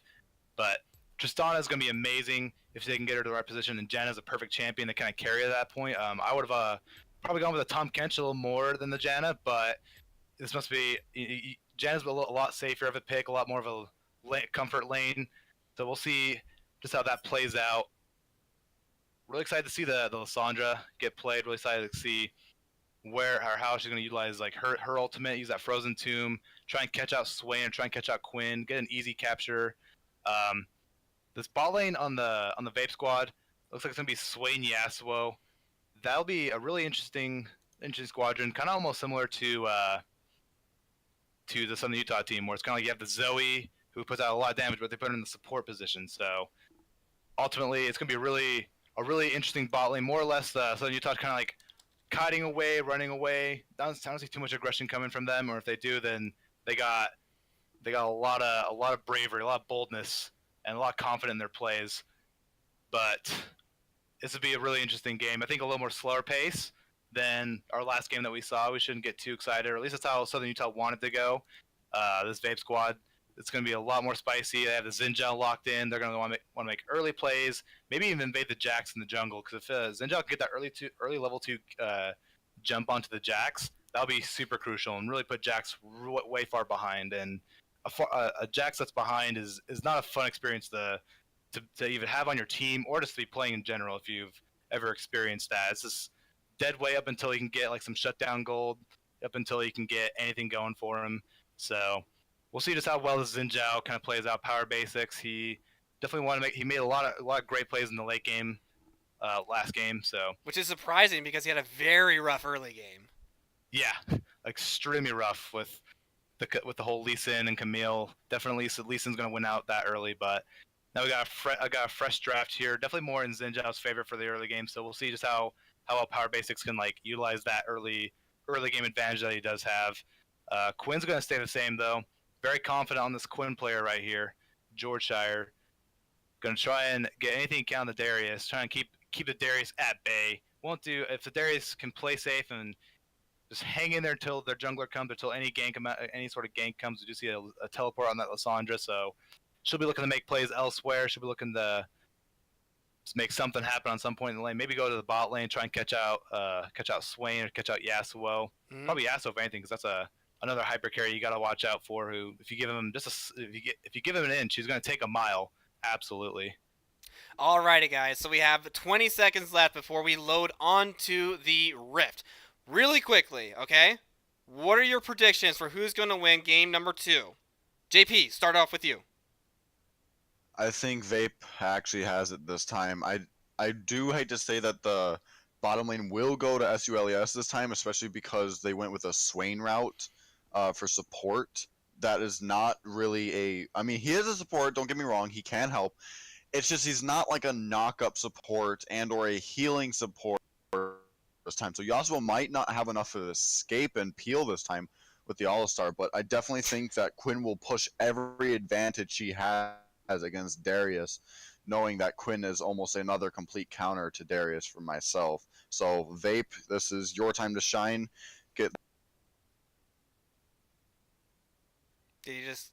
Was that anybody else? Did you just cut out? Or was it just me? Me. All right, well, that was a great thought, JP. I'm sorry you got interrupted by something. The internet gods has taken another one, you guys. Remember to always sacrifice to the internet gods to make sure that you two do not lose your voice. All right, Log, really quickly. Who do you think is going to win? Oof. I'm going to have to give it, honestly, I think Vape is going to take it this time around. I think they have a really great early game combination that can absolutely snowball into a late game, like, death machine.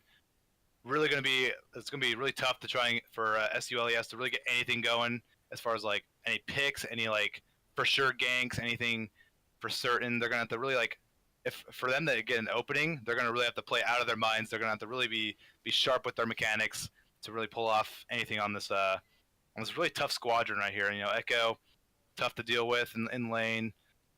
Just a lot of maneuverability, a lot of just really tricky stuff, kind of like the Fizz of anything last game, where except now he has an ultimate where you can rewind everything you want to do to him. So that'll be really tricky to deal with. But all right, yeah, I'm giving it to Vape. Alrighty, well that means that I am going to have to give my personal, what do you call it, vote towards SULES.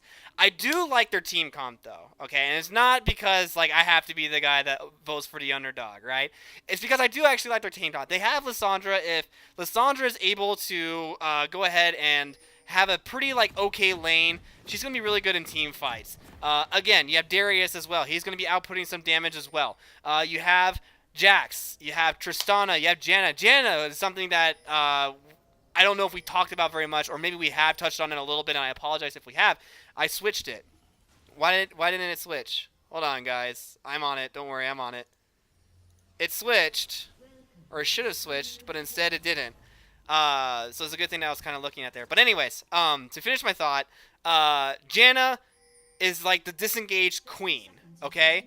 The moment that Vape.io jump on anybody, I'm hoping to see Janna just disengage, and then they, disengage the fight, and they re-engage with the likes of Alessandra, with the Tristana jumping in, Jax, Darius, and if they can, as long as they can do that, I think SULES can easily take this game number 2 here. All right, but that is going to be it from me. I am turning it over to my 2 awesome casters, Log and JP, as long as JP has come back from the nether realm. Am I still here? I think so. Yes, you are. All right. Okay, good. That is it from me, guys. I was traveling between dimensions real quick. So I did mention earlier that the Xin Zhao, and he did bring Hail of Blades for that almost insta knockup. But what made me curious is this Jax brought Hail of Blades for that initial 3 attack burst. So I do see that initial actually with his ultimate that will help him. But Log will be the color caster for this game, so Log will be filling in with a bunch of details. I will try my best to do shoutcasting, but we will do everything in our power to give you the best entertainment. That is a fact. We're gonna make this as spicy as possible. So we roll into the game. Zhenjiao already going for maybe a little bit of level 2 cheese here. Get that red button. All right, here we go. We have Xin Zhao going into the top lane. Quinn's already engaging on him. Darius misses the Q. He does get the 3 knockup instantly, and that is already a dead Darius. I'm telling you, the evil Hail of Blades instant knockup is absolutely insane on Xin Zhao. Just the instant dash in and engage and knockup is too insane for anyone to handle, and especially the Ignite coming from Quinn, removing the healing factor from Darius. Darius teleporting back in, and Xin Zhao going back in again! He misses the Q, the knockup again, we get the flash from Georgeshire back onto him. He does manage to get out, but that flashes Darius too. Jax does look to go in the mid lane, and oh my god, I'm telling you, is he gonna go back in again for a 3rd time? This Darius needs to play safe, especially against the Quinn top lane, which has so much range. This is exactly turning around for Vapeshire already, getting that first blood and defeating Xin Zhao, funneling everything to them. They're fighting Jax in the bottom lane here. Vape going in with IKE. IKE looking swing to fall. That great flash across, but that is a death for Tristana. So the ADC is now ahead for LUS, right? Because Vape's on the other side. Yes, so SULES, my bad. I am just so hyped that everything, it's less than 3 minutes in the game. We already have 2 kills. This is absolute insanity. Wow, just absolute madness, and that was what a blow to the Achilles heel right there for Darius up here, having to get first blooded on. So Quinn now has that extra amount of gold to work with, and now he burned his teleport just for Zhenjiao to come right back and burn his flash as well, also dropping a lot of HP, giving Quinn just a massive lead. And I hate to interrupt, but we do have a fight going on in the base with Power Basics and IK. All Vape Towers coming back, and that is an exhaust and ignite from IKE and the Salty Splatoon. They definitely caught out the Jax there, and now Jax is falling behind. 1 KE. And they did give 1 KE. So both. Sorry, 1 KE. My bad. I'm just so overhyped about all this. This is absolutely insane. So many kills are going down. So much is already happening. We did see a little bit of action. We got Janna going in the bottom lane. We got action going in mid lane. That is a kill for Lissandra. Lissandra did not get it yet. We got Yasuo going in the bottom lane against Janna. Janna actually gets out. We do get the kill on Echo in mid lane for Lissandra. They do disengage bottom lane. This has already become the game we have wanted to see. Just the absolute action-packed stuff we want to see. So Lissandra did get the kill on Echo mid lane. Echo engaged with a little bit too low of HP. The bottom lane had a couple instances going out. They had a good engage, but we got Swain pulling in with that. We got the W coming from the Swain. Swain's gotten slow. Jonna's taking, but there's just not enough to go in. Just the fact that Jonna's there to provide healing and shielding for Tristana might outdo the fact for the rest of Vape. So I will let Log turn over just for a little bit, just so that way he can get some thought in on this. Yeah, wow, there's just a lot happening, a lot more than I expected. But honestly, like, I should have expected this. This is a Xinjiao in the jungle. This is a Jax in the jungle. They want to make some early plays and early leads for themselves, and certainly they're doing that. Already some action now in the bot lane. Jax in a really good position for that initial gank, getting the getting that Tristana the kill that she needs to kind of build up that lead that she desperately desires to carry herself into the late game. But then getting a little greedy with that Jax play, going into the jungle, and unfortunately Xin Zhao's there to capitalize and make something of it, and certainly he did. This great positioning by the jungler, by Xin Zhao here overall. Power Basics is doing great things. Great. Oh man, I can only imagine just how much the Xin Zhao's gonna try and make something happen here. But he's going for that clear again, just gonna make some stuff happen of it. Definitely great spot for, honestly, I would say Vape is in a really great position right now. They've gotten a lot of gold into Xin Zhao. Quinn is in a beautiful position, kind of taking care of that top lane madness. Darius he's got a lot to work with here, but I want to give some attention to Nora over here. Now I've actually played a few games with Nora as well, and he is a great solo laner. This guy, he usually plays in the top lane, but now he switched him over to the mid. He is great at these solo lane kills. As we saw, he got that solo kill onto our boy Echo to poor Theo Mars. Back in the top lane against the Darius. The Darius misses the Q again. The Xin Zhao ignite and knock up from Quinn. It's just too much for Darius to handle. The knockup, instant knockup from Xin Zhao. It's too much to engage with. Darius does not have his flash yet, and there's not much he can do if he misses the Q, which gives him the lifesteal he needs. So now, Power Basics is speeding ahead of the competition. Bullying on this Darius, if we have to be honest here. I thought we were trying to end bullying, but it looks like Vape over here trying to start it back up again with Xin Zhao just, again, constantly trying to give this lead to Quinn. Trying to give her everything she can, but mainly not only to give the lead to Quinn, but to then also shut down the Darius. He is a powerhouse when he gets that mid-game power spike, when he gets his Trinity Force, when he gets anything going for him, and right now the Power Basics is doing a great job just shutting him down, denying any chance that he has to get ahead, because that's exactly what will be the very end of this Vape squadron they've built up around. Darius has a lot of teamfight pressure and a lot of, if you're not careful enough, he can absolutely execute you completely and take you out of the match when you think you have a safe amount of health. And really great for turning around fights. So wonderful plays by Vape, wonderful ganks, kind of being all over the place on this top lane especially. Well, hopefully they can carry this lead into anything at this point. You know, Quinn, he's a really strong, really powerful carry, but they do have we have to give some respect over to the Southern Utah team. Lysandra, great at catching out those particular carries with the Frozen Tomb. She's got the Ring of Frost. A lot of damage to come out the boot. On top of that, she's really hard to kill. She's really got good amount of tank, and we got a little bit of action down here in the bot lane. They're gonna back off. Sorry if you hear a little bit of a booming. There is a car driving by with way too much bass going on if I'm talking. So yeah, definitely some stuff going on with bot lane here. So good job by Tristana and Jana keeping the pressure on, but bot lane is still traded pretty evenly so far. So we'll just have to see later if Xin Zhao or Jax decides. Jax is actually taking Dragon right now. He might actually end up paying for that. He does have Smite, so he will get it, but bot lane will come in to help him. You gotta look, they have no, red team has, Vape has no vision on this. They had no idea that was happening, and that's the kind of price you have to pay when you don't go for we do have a flash in from top lane. Xin Zhao did manage to flash in, they got the flash from him, but Darius does manage to live to see another day. So we do have Xin Zhao coming back with it. Xin Zhao did get that knockout. I'm telling you, it's in a blink of an eye. One blink and you're in the air already.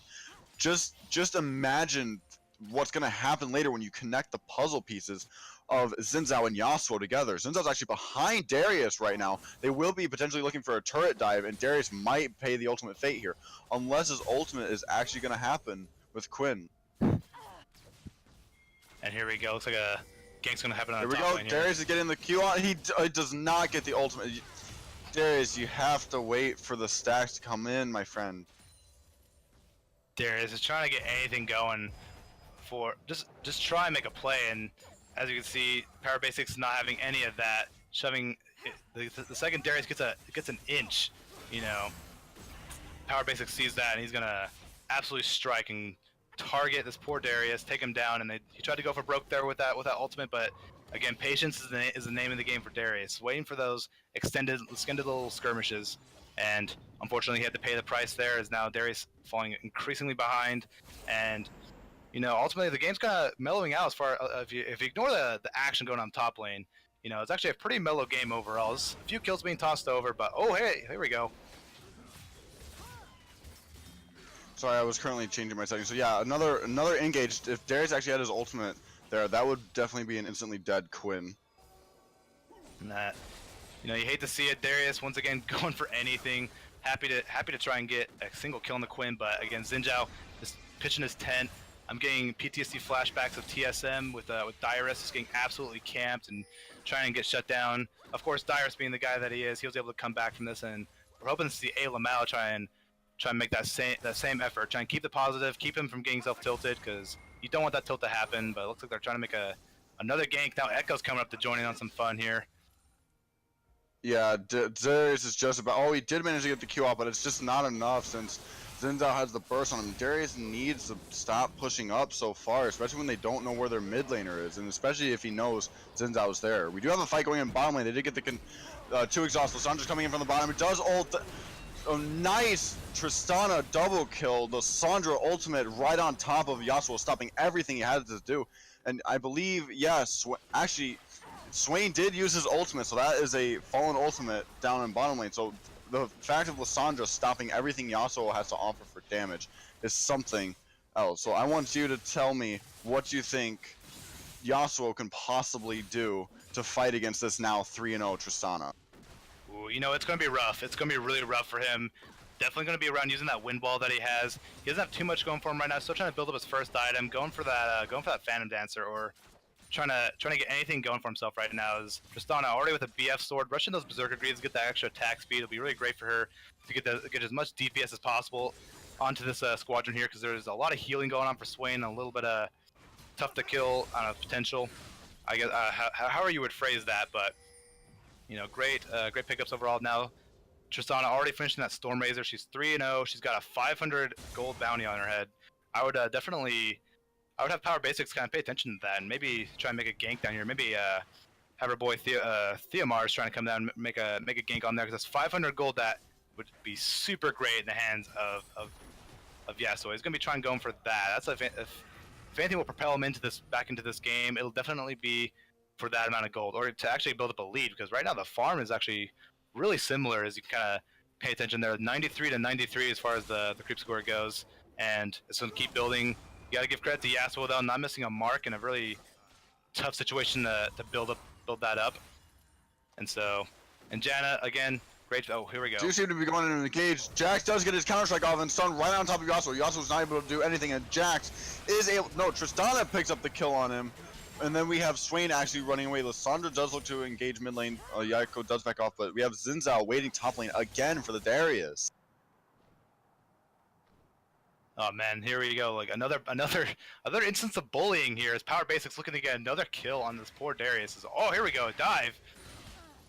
Action across the board here. Here we go. Swain forcing to pop that ultimate. Power Basics again on a rampage. We got another fight going in bottom lane. Jax with another counter strike right on top of them, getting everything they can from Vapeshire. Nice ultimate from Echo, but it's just not enough as Lissandra counter ults and absolutely demolishes. And you gotta really look at the Lissandra here, really hitting her marks with the roams, really getting her Frozen Tomb onto who she needs to get it on. It's really great to see. They realize the top lane is a grease fire. There's no way you're gonna put that out. It's just. Power Basics, you kind of can tell what he's targeting. You can kind of tell what the initial goal is here. So Southern Utah kind of realizes that, and now they're shifting their focus completely over to the bot lane, trying to get Tristana ahead, which they've done incredibly well. And Nora doing incredible on this Lissandra, making the right roams, and another Cloud Drake will now fall over to the blue side, picking up those objectives. And that's kind of the trade that Vape has to make here, as Xin Zhao focusing almost all of his efforts onto this top lane, up on any objective that can be found up here. Maybe we're hoping to get that Rift Herald, but here we go. The bot lane is now roamed up, as Tristana and now just Janna buying up, getting some mana back so she can roam with her support. And this is, a really interesting position. I'm really curious to see how Darius is going to try and remain relevant throughout this game. Definitely through a lot of splitting and a lot of just carefully positioning himself to where he's close enough to where he can help out, but ultimately just try and build up his gold, try and get any of the items going for him right now, because he still has yet to complete a single item if you ignore the boots that he has. But here we go, a little bit of a play happening in the mid lane. We're going to look at engage. Actually, that was just about to be an engage, but Echo did happen to miss his AoE stun, and Lissandra did manage to come a little bit far back. I do want to talk quickly about the fact that Xin Zhao, yes, he may be camping Darius, but Darius is not worth a lot of gold anymore for a kill, so he's letting other laners push ahead. We might see an engage here. Just a second.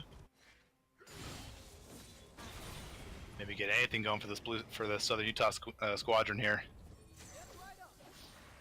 A miss stun by Echo. Echo's going right in. Tristana ults away from Echo. They go right back in on Power Basics. Power Basics actually does not get the finished Tristana explosion because of his passive. Jax does not manage to get everyone up there, but we do see Salty finally getting another kill on Tristana.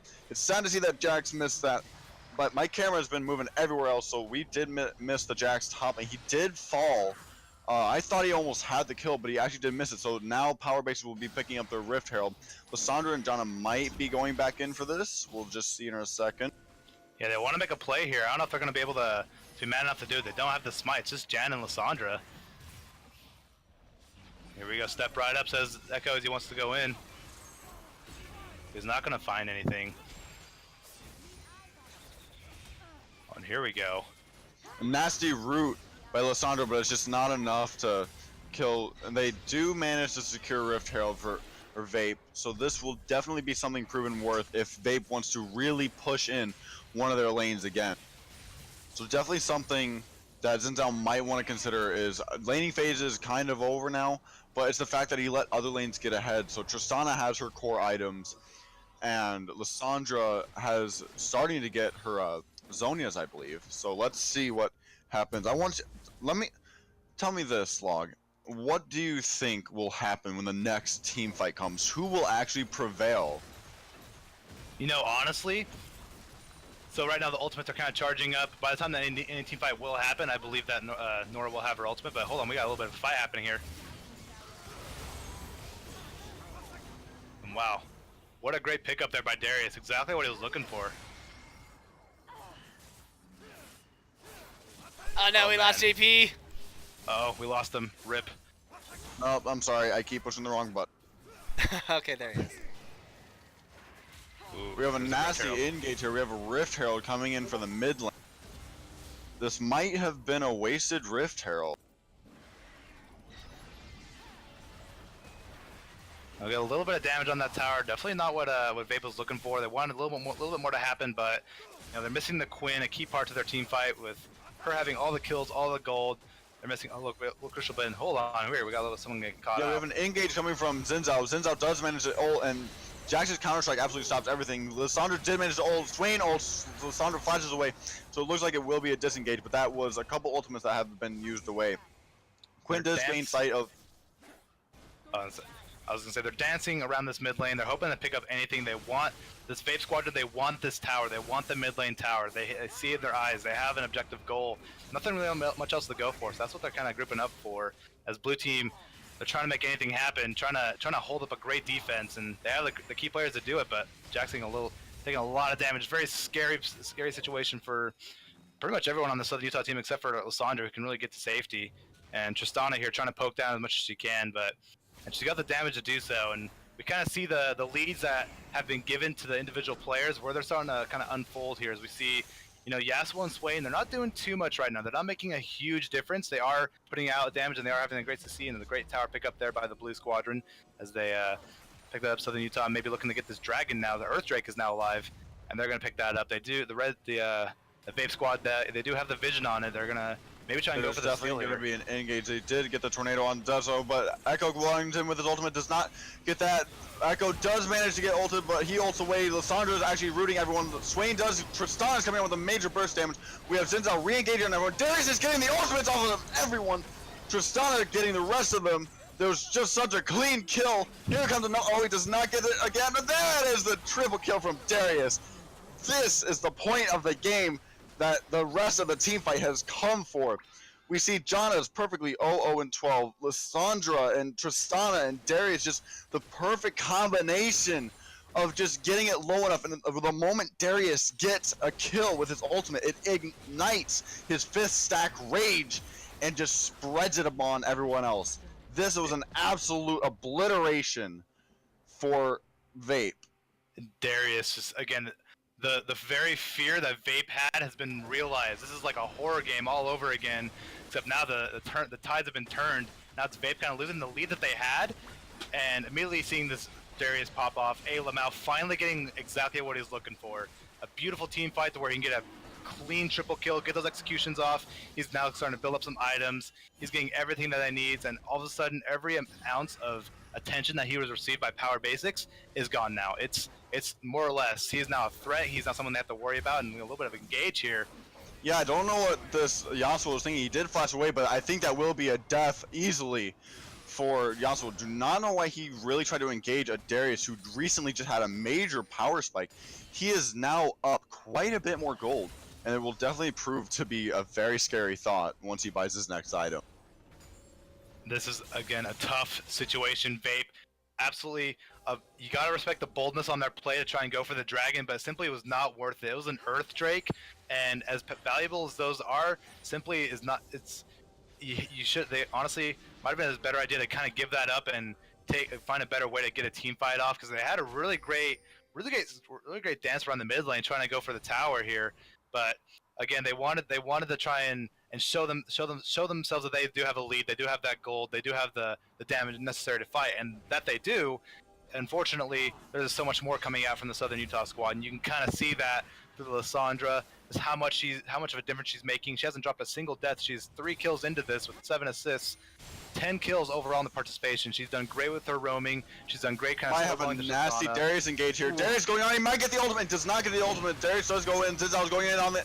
He does ult away. Gets away. Zinzal did have to flash away. Tristana's going in, and everyone's just running away from Vapeshire's side. Vapeshire is just absolutely running away. They wanted to force a Baron fight, but this is not a fight they wanted to take.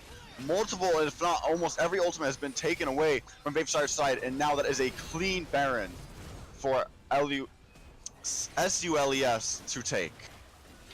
Oh my goodness. Resets for days is ultimately the theme for Southern Utah here. Is they have the Tristana with their rocket jumps. They have the execution with his Darius here. A great team fight overall, and they just keep getting him left and right. The gold lead is now by 4,000. A lot to make up for this Vape squadron has. They are not out of this game by any means, but now a massive lead has been given to the Southern Utah squad as they now look to again push with this Baron that they have carefully collected for themselves, as they learn they would I'd hope go for the mid lane, going for that easy crack open with the inhibitor. Go for that. Looks like they're all going to start rushing towards that. They have nothing really else to go for. The dragon is down for a good amount of time. They just barely picked up the Baron. Now they're going to try. This is where everything that they've done in the early game, now it's paying off now. We see the Tristana again popping off, and Janna playing out of her mind with 14 assists overall. So much participation with each and every kill here. Definitely rival Tristana's kill participation. Hold on, maybe I spoke too soon here. Janna walking a bit too close. She did have to ult away, but Echo does get the AoE stun. Janna did have to burn ult, but she did manage to get away. So that was definitely a good disengage. Like I said, the one disengage that Janna has is her ultimate that's able to separate them. And you gotta be really careful. Yeah, you may have the lead. Yeah, you may be ahead. You got a lot of powerful players on your team, but you gotta respect how much catch-up potential that this Vape squadron has. You know, 1KE, he's got a great combination with the Swain. He can pick him out. He can catch that vision wherever with that W that he has.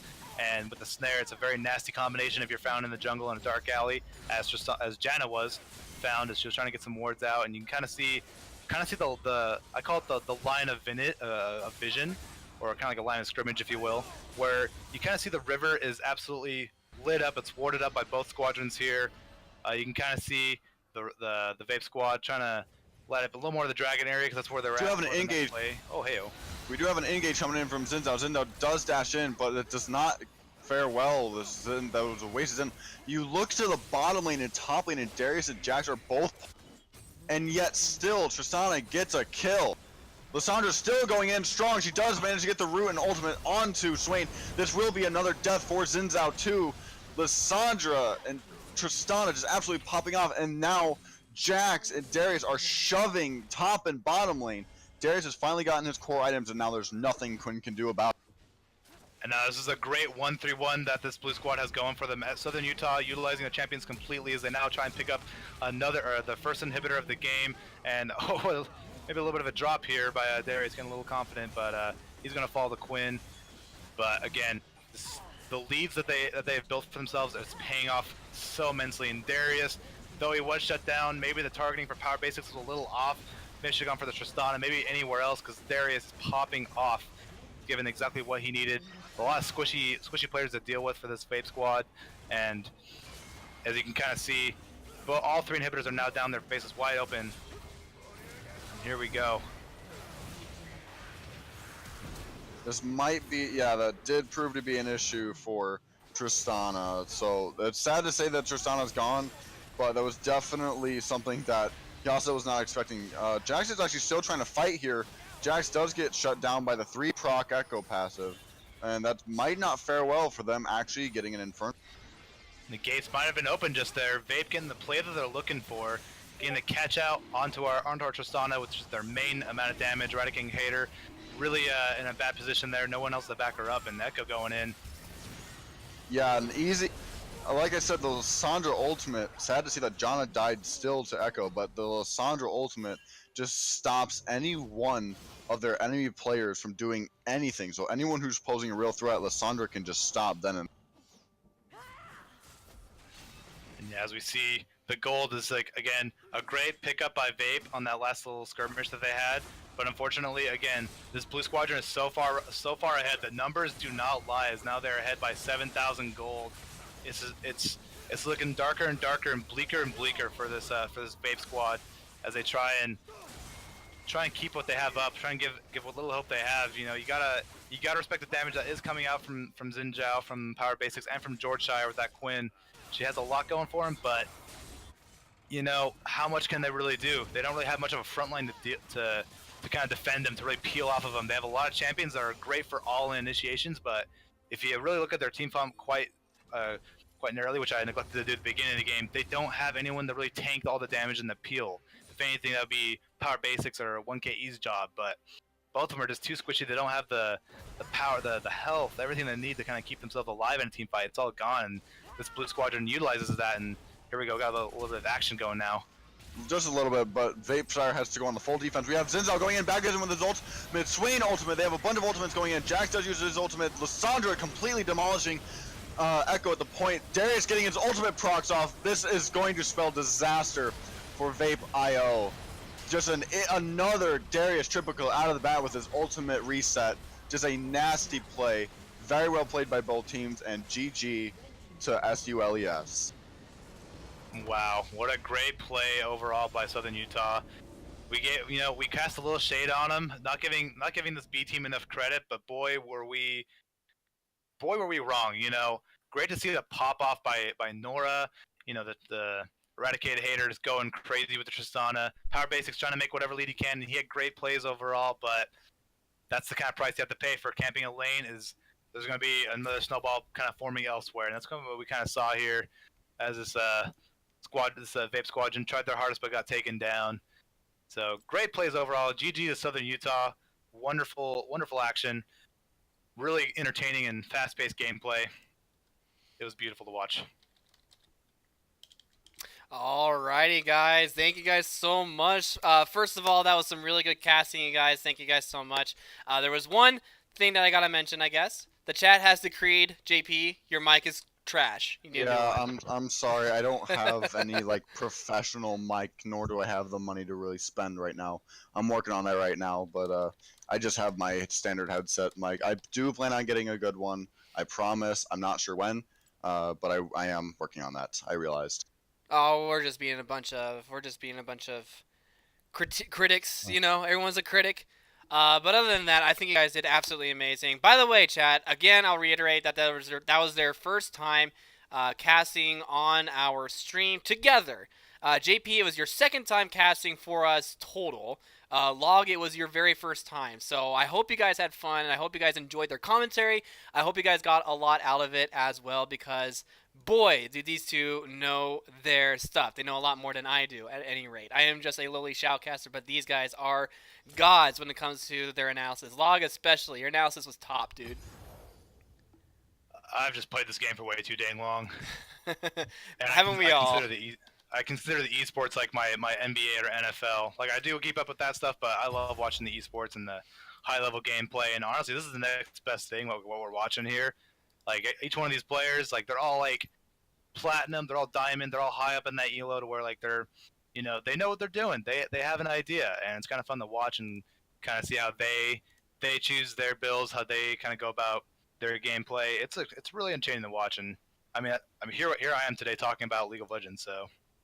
And that is what we are all here. We're here to talk about League of Legends. We're here to watch League of Legends. We're going to get the final game number 3, between SULES and Vape.io. It's been back and forth. Game number 1 looked like it was, it could have been anybody's game, and then Vape.io got a couple of fights that they were looking for, and they were able to pull ahead. Game number 2, completely different story. Vape.io looked like that they had the early game lead. That Darius should not have been the powerhouse that he ended up becoming. He was being bullied. He was being harassed. He was being camped. Just about everything that you would wish never happens to you if you ever decide to play top lane. Darius had happened to him, but it didn't matter. He pushed through. He persevered, and he became that late game powerhouse that JP loves to see. Oh yeah, that made me feel so good inside when I got a couple of those 2 Darius triple kills right then and there. Even though Zind, I did watch the chat when this happened. The first Darius triple kill, the one comment I did see was should have camped more. That could have, it could. I mean, looking back, hindsight is always 100, 120% or 2020, whatever you want to call it. But should have camped him more. Honestly, I mean, I've seen it multiple times. Log, I'm sure you have seen it as well. When somebody gets camped, you just gotta keep your head in it. You can't let yourself get tilted. You can't try to force plays to get yourself ahead and everything like that. You just gotta be patient, and eventually, your patience will pay off. Yeah, it's all about staying tilt proof. There's a lot of mentality that comes into this dang game, as we all know. Anyone who has played this game knows that it's super easy to get tilted just off of one play. Even though obviously like everyone here is very sportsmanship like. Everyone's very respectful. You can kind of just tell like with each play, and especially with power basics, it's like kind of nonstop harassments, nonstop shoving this poor Darius into a locker. It's all a mentality thing, and I think this wonderful man that is the Darius player, A. Lamau, that was his name. He really kept his head up. He kept his mentality in it. He wasn't getting tilted. He was like, I'm just gonna wait for my moment, and certainly he did. There was times where he slipped up in the top lane where maybe he could have saved his lead or saved anything for him, but he did. He just didn't care. He's like, just get me into a team fight. Put me in, coach. Let me see what I can do. And certainly with like a very squishy lineup that Vape had, they paid that he got what he deserved there. He got kind of like the gold medal, like, hey, you did it, kid. You made it. You made it to the big leagues. Here's your triple kill, and then here's another great team fight, and then so on and so forth. It was great to watch that Darius really pop off and become the freight train that he was, making a great 1-3-1 comp to kind of end that whole game off. As you can see, like all the 3 inhibitors kind of just dropped, moments after a few team fights. All right, now it looks like the A team has been put back into the roster. So it's not going to be the B team. The guys that won the last game is going to be the A team, the guys that actually lost. So it'll be interesting to see if they're able to get some redemption from the previous game now that they've had a chance to hit the drawing board, talk things over a little bit, maybe redefine their strategy, things like that. So it'll be interesting to see what they decide to make changes to, or what they do differently in this game, what they decide to pick and ban, things like that. And I know there's a couple people who are worried that Eclipse Fury is not going to be able to play tonight. They will. They're going to be able to play tonight. This is the last game of this series. Best of threes, they take a long time, okay? And I apologize. And I know sometimes when games get as close as this, it's great from a spectator's perspective, but if you're the other team that's just waiting for their turn, it makes you feel bad. And do not worry, we're going to get Eclipse Fury in. As soon as these guys are done, Eclipse Fury is going to play, and We'll just see what happens there. Lieutenant Dan, thank you so much for coming in. Salty Penguin also showing up in the chat as well. I've played with a couple of those guys. Salty Penguin, he has a pretty cool stream.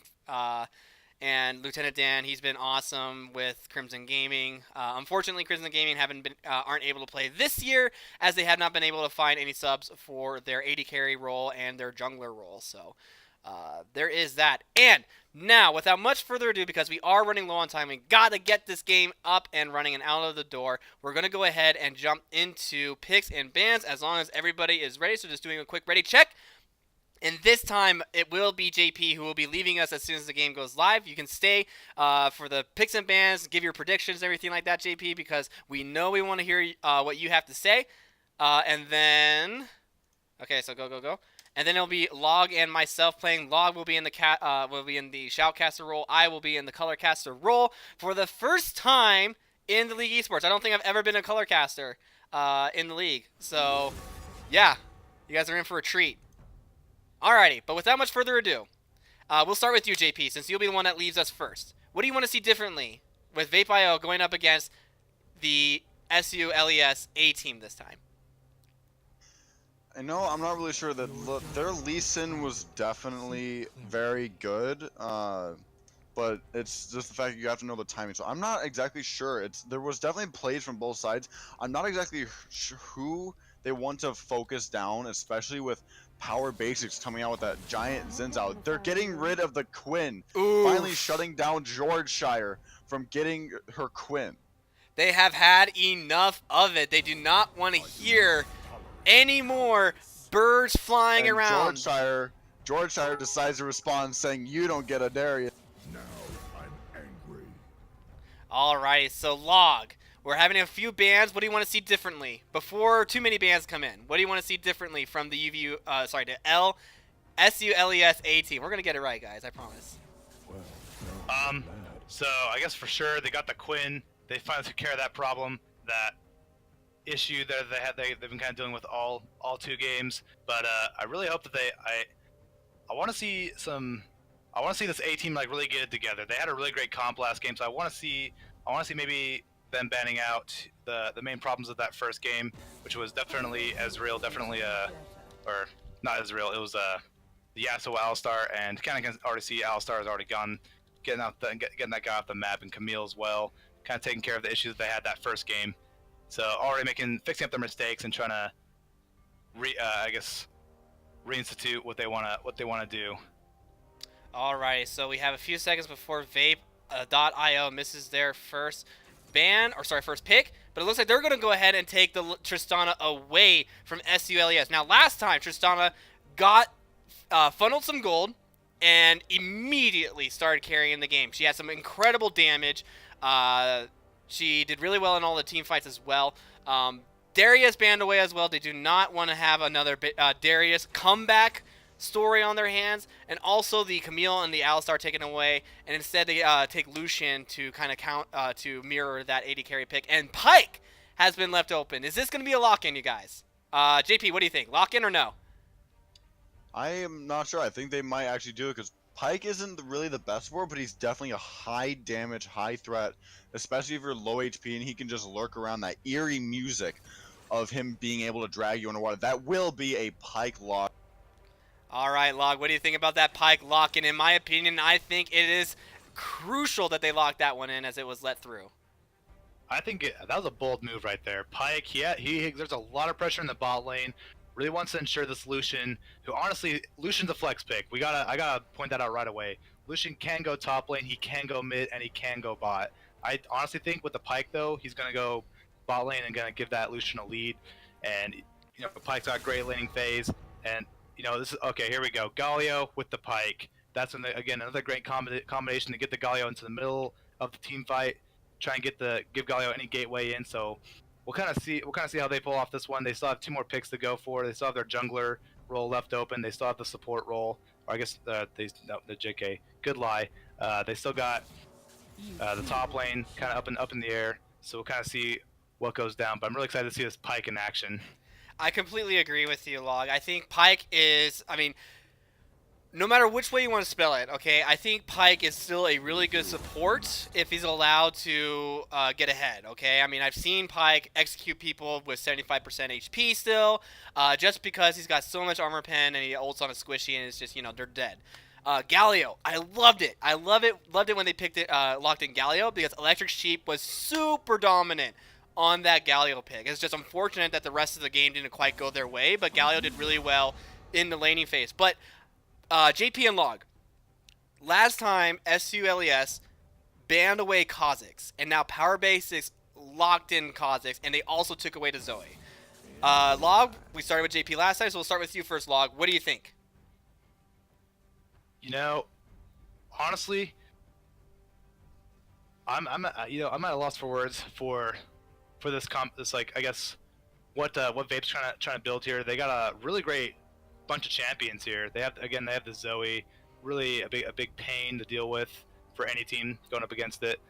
But it's gonna be up to these next few picks. They could flex into an Urgot. They could go for a Scion. I really enjoy seeing Scion with this kind of combination. Kind of see how they pull that off because it'd be a really good tank. Sejuani as well. And oh wow, Soraka. Okay, very interesting combination. We now see. And there's the Urgot. Okay. You have been dreading that Urgot, Log. You've been dreading it. You said ban it, and now it's locked in, and we get to see Urgot. Yes, I'm so excited to see it play. And again, I want to point out the Lee Sin ban. They don't want to deal with anything that Penguin Ninja has to offer here, so they're going to get rid of that too. I just want to point that out real quick. Alrighty, so now that the teams have been locked in, JP, what do you like about these team compositions? I definitely think both teams have high damage outputs. But one thing that I think just changed the entire fate of the game is that Ornn pick. Especially if you know how to play him right. Ornn's new W that makes him unstoppable could pose a threat to almost anyone who wants to shove him away. If he times it right, he could possibly stop Tristana's ultimate, especially if Urgot's trying to flip him over. So one thing I do want to mention is Urgot has an execution ultimate, so does Pyke. Urgot gets one shot at it, Pyke can have multiple. So I think it can really go both ways. I'm definitely thinking Vapeshire has a much higher burst, but after the burst, SULES is going to come out on top. Alrighty. What about you, Log? What do you think? Ooh, the Urgot has been locked in. I have so much respect for this champion right here. And they have the Zoe. They have a lot of power picks, and in the right hands can be devastating. But I think the SULES team has a really great safe combination, really great team fight. They have the Ornn, they have Echo and Pyke that kind of get into anything that Vape kind of has set up for them, any backline issues, anyone that they want to target. So Galio can make a clean entrance in there. He's a hero's entrance to knock everybody up. So I think I'm gonna have to give it to Southern Utah this time around. I think they got a great combination. I think Lucian's gonna get a power, or he's gonna utilize his spark spike really well and just put out a lot of damage, a lot of pressure coming on this bot lane.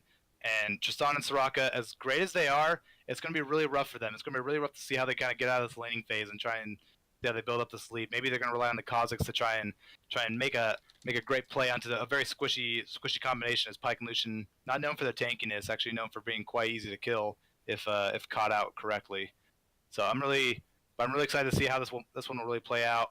Again, Southern Utah, I think they might have a little bit of an edge on this one, coming on the hype of their former teammates they want to really represent and be the guys that they know they are. They are the A team. They are the ones that should be performing extremely well. And though they did that game they did play is unlucky turn of events. Absolutely. Now, there's one thing that we have not talked about yet, and that is the interesting roles swapping that happened on the side of Vape.io. Power Basics is your Soraka support. Yorkshire is your Tristana AD carry. Salty Splatoon went from AD carry to the jungle. Theomars stayed where he was. He's still in mid, don't worry. But now we have one KE in the top lane playing on that Urgot. So, it's going to be very interesting in game number 3 here, as we have seen some pretty unique shifting in the roles for Vape.io. Now, when we get to the normal league, you guys, if you lock in your role, if you register for a role, you're locked to that role, okay? So because this is for fun, we're letting this go. But normally, if you lock in your role, if you're AD carry, you're AD carry, top, you're top, so on and so on, okay? But I do agree with what Log says, with what JP says. I believe that I do believe that Southern Utah has the better comp, in my opinion. But I would like to see Vape.io play this play this game well as well. Okay, Urgot's a huge pick. Soraka is also very annoying if she's allowed to get her items and build up that sustain. Tristana gets stronger and stronger the later the guys go. And also Zoe, we saw what she could do on support, and now she's in the mid lane. So we're gonna see some pretty crazy stuff, you guys. Okay. And yeah, any closing thoughts from from either of you two? We'll start with JP. I definitely think we're in for a gigantic treat because we've seen both games just completely turn around at one point. Now, who will be the final deciding team of Vape.io and Southern Utah? We do finally get to see which is better, vaping or college team. We'll see which one will be better. Log, what do you think? Any closing remarks? You know, I mean, you're not going anywhere, just so you know. yeah, I'm sticking around. No worries. But yeah, you know, I'm really excited to see this Urgot in action. He's a really tough, really hard lane bully, and against Ornn, it'll be really interesting to see how he fares, and how he kind of deals with that. It'll be definitely up to Urgot and Tristana and Kha'Zix here, trying to make any plays that they can. But again, that one game that we had, or the first, I guess, game number 1 where Zoe was locked in, she had the most damage. She put out so much. So this game could easily go both ways. Again, I really do think the as far as combination goes and as far as the draft, I think overall Southern Utah won that. But we'll see how it plays out. It's two different games. It's the draft and then the actual game. Absolutely. So make sure everybody says thank you to JP. He has been awesome. He's not going anywhere either. He's just going to be put on the sidelines right now because it is just going to be you and me, Log. I am the one that gets to talk when nothing is happening. You are the one that gets to scream and shout and do whatever it is that you have to do to get everybody hyped when it comes to those big fights. Guys in the chat, thank you guys so much for sticking with us for this song. We have been going for about 2 hours, just a little over 2 hours now. Let me know how you guys are feeling in the chat. Raise those dongers if you got them. I had to say it, dude. I had to say it. Let's see some pogs. All right, so we're getting a little bit of cheeky invade. Yeah, absolutely. But I don't know. Spicy. It's just cheekiness, right? Like SEULES, you know, they're just flexing on them just a little bit. You know, I don't think anything crazy is gonna come out of that. Yeah, no, I think, you know, just messing around with them, just having a good old time. So give them a high five, you know, good luck, fist bumps here and there, and you know, giving the classic GG slap, you know, good game, buddy, good game. Yeah, you know it. Just just a little bit of good sportsmanship fun. These are great players. Definitely a lot of respect for each and every individual. Everyone does have their moments. I'm sure if we peel through these videos, we'd see a lot of highlights and a lot of great plays from each individual. But of course, when it comes down to it, there has to be a winner. There has to be a loser. Absolutely. So we're getting a pretty standard start from both of these junglers for both SEULES and also for Vape.io as well. I don't see anything too different here. We don't really see very many like lane invades or anything like that. I mean, heck, we had one game where there was a blitzcrank and nothing really happened. But mid lane, they're just gonna tickle each other a little bit. Top lane is gonna be a wet noodle fight, as people love to say. Bot lane is gonna be a little bit interesting here as Power Basis eats a little bit of a hook. But yeah, just about it. Yeah, it's been really wet noodle fight at the top lane. That's gonna be really funny to watch if we see if they try and go for an all-in kill. But I'm really curious though, like. So we got Penguin Ninja and we got Power Basics, two junglers that are definitely, or I guess no, they're not Power Basics. All these platoons not taking the jungle. Yeah, position. It's gonna be confusing, huh? Yeah, a little bit. But what's it gonna take here? Oh, hold on, we got a little bit of engage here. Pike going in the level two power hit and first blood. We'll go over to Vape Squadron as Gummy hat, not Vape Squadron, to the SEULES. Great engage overall. But I mean, honestly, I was talking about it in Champ Select and in Picks and Bans. The Pike gets locked in. You gotta play carefully, especially if Gummy Hat's going to pick Lucian, right? You know that they're going to look to get that level 2 engage, and they got it. They hit level 2, they went for that engage, Yorkshire was not ready for it, and he paid the price. And he is now going to have to walk back into lane, still level 1, and everybody else is going to be level 3 by the time he hits level 2. So this is actually a pretty bad moment to be in for Yorkshire. Yeah, it looks like they might even want to go for another play like that as Mike got, another catch up as Soraka, forcing the flash. Soraka's in a dangerous position, and Exhaust will fall into Lucian, and nothing else will happen of it. Gummy Hat, and CJ is going to walk right out of it. Again, really gotta be super careful. Pike, you gotta respect how much Watch damage the jungle, though. Watch the jungle, though. Here we go. Salty Spittoon chasing Penguin Ninja right out of the jungle, taking zero chill here, honestly. And here we go, another engage. Getting the beautiful stun onto that. Stunned. Salty Spittoon in a lot of danger here. As Orin is now roaming up the. Ooh, a beautiful flash to get out of that. As now they're gonna look at the walk away, taking a lot of damage in return. But Southern Utah here is not gonna pick up that chase.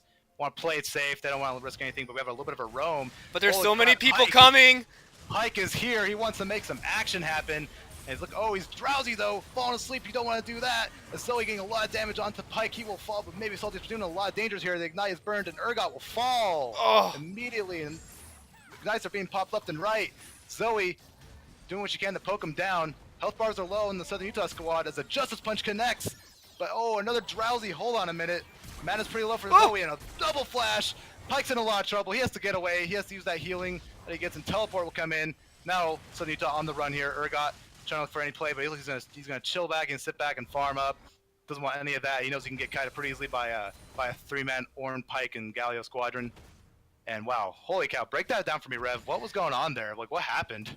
Everybody right now needs to take out their maracas. They need to put on their sombreros. They need to put on that beautiful little mustache, because what the absolute heck happening over in top lane? It was just absolute fiesta. That was just a party over in top lane, and so many people from Vape.io went down. The driver's seat is now perfectly in the hands of SULES. Everything just went right for them, you know? 1KE went down like too fast, and everybody else got collapsed on over in the river bush there. That was just a great heads-up play by SULES, a great collapse upon, and we get another fight over in bot lane maybe as Echo's jumping in. Echo's looking for the hit. He gets that Q hit, and a beautiful hook by the Pike, and Soraka's in a lot of danger. She's gonna fall to Penguin Ninja, looking for some revenge on that, and she will definitely take it. Soraka just getting taken down a notch. Power basics. Now feeling a little bit of that camping, that trouble there, as now Salty Spittoon looking to make some action up in the top lane. Beautiful poke by the Kazakhs, but a lot of damage coming on Ornn. It's patch 9.1. He has a lot of damage to give out now, as now maybe Salty Spittoon looking for anything he can get. He's going to soak up some experience. And looks like they're going to push for this tower. Actually, they're going to try and get a plate, try and get some gold for them, which will be great for Kazakhs. Get him in the lead. There's now Galio looking to roam up as well. Electric Sheep making a play. Does not have the ultimate though. His early entrance is down. We do see that the Fear Beyond Death, I believe, is the Urgot's ultimate. He has that. He's looking for an execution maybe, but Galio and Ornn, two beefcakes looking to make action happen. They have no vision of this. Galio is here. Kazakhs is nowhere to be found. Things are being dropped and taunted. Urgot's going to be running away for his life, taking a lot of damage, and it's going to not be enough. He might get away from this, but no, Kazakhs is here though. He's level 4 though. He is dangerously behind, is now Urgot running for his life, and here he is jumping to save the day. His teammate's going to help him, and it might just be enough. They can't chase, they have nothing to connect. The ultimates aren't there, and Echo making another play on the Zoe. It's not going to be too much though. He's level 4 to a level 6. Lots of disadvantages made. Pike, beautiful rope, a wonderful hook from downtown. Zoe's in a lot of danger, flexing those Mastery 7 icons, and she will fall. Oh my goodness, like what is happening here? Vape.io are just getting styled on by these guys. It looks like the accidental role swaps is going to be way too much for Vape.io to come back from, as member after member of the Vape squad are getting taken down left, front, and center. Left, right, and center. It doesn't even matter which direction. They're being taken down by SULES. I mean, these guys are just super good at collapsing on the mistakes made by Vape.io. As soon as Salty Spittoon left top lane, Galio was still there. Electric Sheep, he knew what the call was. He had made it earlier, and Shade was just waiting for it, and they were able to jump onto 1KE, and they're getting a little bit of a scuffle over here on top. Urgot putting out a lot of damage on the Ornn here. He has to flash away just to be safe, and he's going maybe for the dive. Hits the ultimate! Fear Beyond Death! Ornn will fall! and Echo powerless to help out. Penguin Ninja wanting to do something, but he doesn't even have the ultimate. He can't even help out there. That's going to be a really rough play for Ornn to come back on there. Much flex. I'm telling you, you got to watch out for the Urgot. He has so much lane potential, so much pressure as a champion. Ornn having to burn that teleport just to get back in the lane so he doesn't lose too much from that, as he is now back in the lane, both level 6. And Echo, I don't maybe think they're looking to done make a yet. play. Hold on. Penguin Ninja looking to make another play, get some revenge on that. And here we go. Beautiful knock-up. Echo now getting his stun off of him. Urgot's in a lot of trouble here as he will fall. Nothing to help him out here. Zoe maybe coming up to roam up and save the day, but it won't be enough. As Galio following that roam, Zoe maybe in a little bit of trouble here. Galio want to make some action happen, and he will fall asleep in the mid Justice Punch. Will not connect as Zoe will hip scop and jump scop. But words are tough, man. But she's gonna get out of that, and just going right back to the laning phase. Oh, bottom lane was almost kind of a disaster there too, but so far, Pyke has just been doing extremely well, getting those crucial hooks. I mean, we saw that multiple times. CJ Osoris being a terror on this Pyke. They had banned it once before, they let it through, and now they are paying the price for it. But Zoe, very difficult to get to. Even if English is not your first language, she will dodge almost every other ability. Including apparently Log's English, so there is that to think about, I guess. English is a tough language, but as we see, it's not going to matter because Kha'Zix's trying to get some revenge on this Pyke, and Zoe roaming around as well, and there'll be a lot of damage. And the minion jumping in the way to save Pyke, and he's going to jump away. Oh no! Stun, maybe. Soraka's in a little bit of trouble, pushed up way farther than she should have. But Lucian taking a lot of damage. He's going to have to back off, but there's no way coming back. But Galio looking to make some action down here. A little bit of skirmish top lane, but that's not going to matter because bot lane is the party, and Justice Punch will connect, and Echo is here to make the day, and wow, look at that. Kha'Zix is running for his life. The Ignite is on him, but Penguin Ninja says, no way, you're out of here, dude, and we'll ult back to safety as Lucian's in a little bit of trouble now. Soraka going for that kill, but Lucian is dropped immediately, and Pyke executing the poor little child that is Zoe, and now Power Basics running for his life, but it's not going to matter. Double kill going right over to Pyke, and the cut will go to Echo, giving Penguin Ninja a lot of gold to work with here. As now Ocean Drake will be picked up by them, unable to compete for that. Kha'Zix is barely responding. No mat on the Tristana. It's going to be a clean pickup. Beautiful trade. Southern Utah is just playing out of their minds right now. I love looking at this, and you got to look at like how just far ahead they are. And there's the Ocean Drake. Like, Rev, what's it going to take for Vape to get back into this? They're really far behind here. Honestly, I hate to say it, but I have to be honest. They need a miracle. That's what they need. I mean, they are super far behind. They are almost 4K gold behind, and all sorts of bounties being put. I mean, Echo 4-0 and 3, Pyke 4-0 and 2, and if Pyke is ahead, it's not as it's okay. It'd be best if Lucian got a few of the kills, sure, but Pyke getting those kills as well is pretty cool as well. Mostly because his execute just absolutely shreds a squishy target if he can get onto them. Vape.io, they just need to they need to get their heads out of their butts as Power Basics is going to be getting caught out by Penguin Ninja and Gummy Hat. Deleted. There's so much damage coming out of this Lucian and the Echo here. Again, great picks. This is 11 minutes in the game. Gummy Hat and Penguin have hit their power spikes. They have their items. They've got so much going for them. As now the Colling's going to get dropped to push this wave. They're looking to take this tower. Plating is up, but will it matter is the question. Soraka just barely responding, having to make the long, shameful trek back to the lane.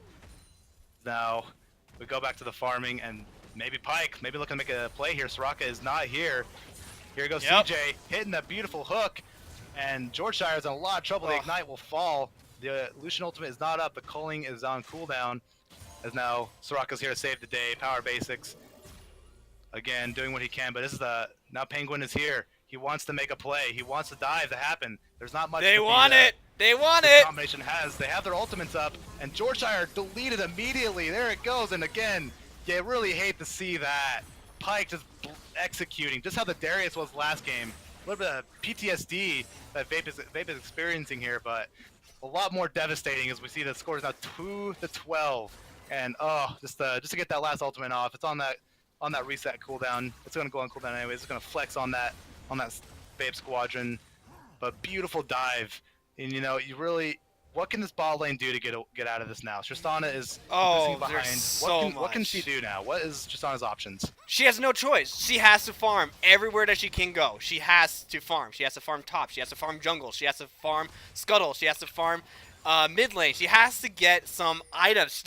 She doesn't have a completed Storm Ragers yet, and that feels bad because even by itself, Storm Ragers doesn't even do that much damage. So the fact that you don't have that yet at this point in the game is really bad. As Zoe gets jumped on. Got a bit of a dive here. Theomar's not even.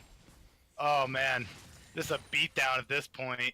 It's a beatdown of a century, brought to you by SULES. I mean, aren't these guys supposed to be nice? Aren't most people in Utah supposed to be really nice people? That's the rumor, but obviously this is not the case. They're just really breaking out of the norm here.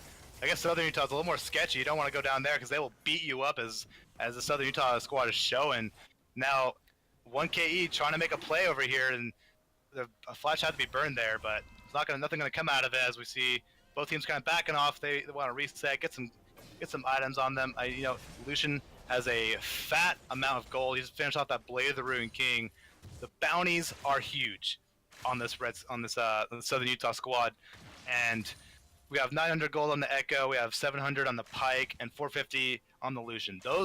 That should be enough as it is to kind of target like who they need to go for. And I guess, how are they going to go about this? What's going to be their best option for catching any of these guys out, Rev? Oh my gosh. Okay, they had to get super lucky. Like, someone from SULES has to play very, very stupidly in order for them to be able to get even a pick. They don't have very much, okay? They don't have any sort of initiation outside of a Sleepy Trouble Bubble from Steelmars, as it looks like Ike is going to get collapsed upon again. Here we go. Urgot in a lot of trouble here. He's backing up, but here comes the call of the Forge God. Absolutely squished like a pancake. The collision there will see Urgot's demise. Now they're going to look to take this tower now. Pings are being dropped. Blue team can't even respond to that. They're just going to stick the mid lane. They know they can get something off this. Maybe get some power, some damage onto that tower. But we see Pike roaming down here, wanting to make a play. They have the damage. They have the lead. But can they pull it off? You got to give some credit to this Vape Squadron here. The drowsiness will fall into Galio here, and he will not be able to pull anything off. And now 4-on-2 here. Penguin looking to make an entrance here, and he will just do that. A beautiful taunt will get. Oh, Kozik's falling danger too low, but the Soraka ultimate will save him just barely. As now Ignite will fall into Tristana, and she will have to run away from that. The tower will fall in the top lane, as we saw earlier how that was going to happen. And nothing much will come from that team fight, as we see. There's a little bit of a skirmish, not full team. But a lot was burned there. Soraka had to use her ultimate, and Ignite was burned as well. As the Shelly now making an appearance is now. Oh, it's like I didn't realize Vape actually picked that one up, and they're gonna actually take that tower. He picked it up a while ago, yeah. But there we go. Hold on, we got a team fight happening. Hero's entrance will come in. Here he is, but it's not gonna be enough for Kozix. Will shut down Lucian, and Urgot's now on the run from the 3-man squadron here, running away as fast as he can. And here we go. The Vape is now looking for their opening. They see it. They have it. They want to go for it. They can taste that gold. They want that gold. Low. Here we go. Urgot's going in, and he's going to fall. Execution. Pike will take him down. Echo's going to fall as well, but a shutdown. Wow. Double kill over to the Pike, giving Orin a little bit of gold there as well.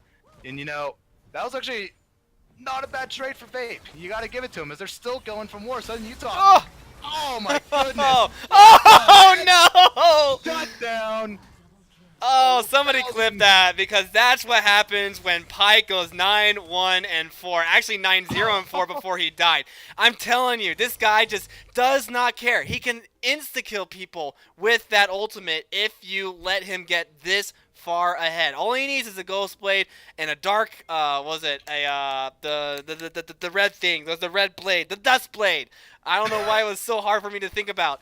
Rough but language. It is. I know. It's just rough. There's just so many cool things in League of Legends nowadays. But all he needs is just some armor pen, and this dude just immediately bursts down squishies, even if they're at 75% HP. I mean, this game has just gone so far out of control for Vape.io. I mean, look at how much gold that these guys have right now. 33, almost 34K.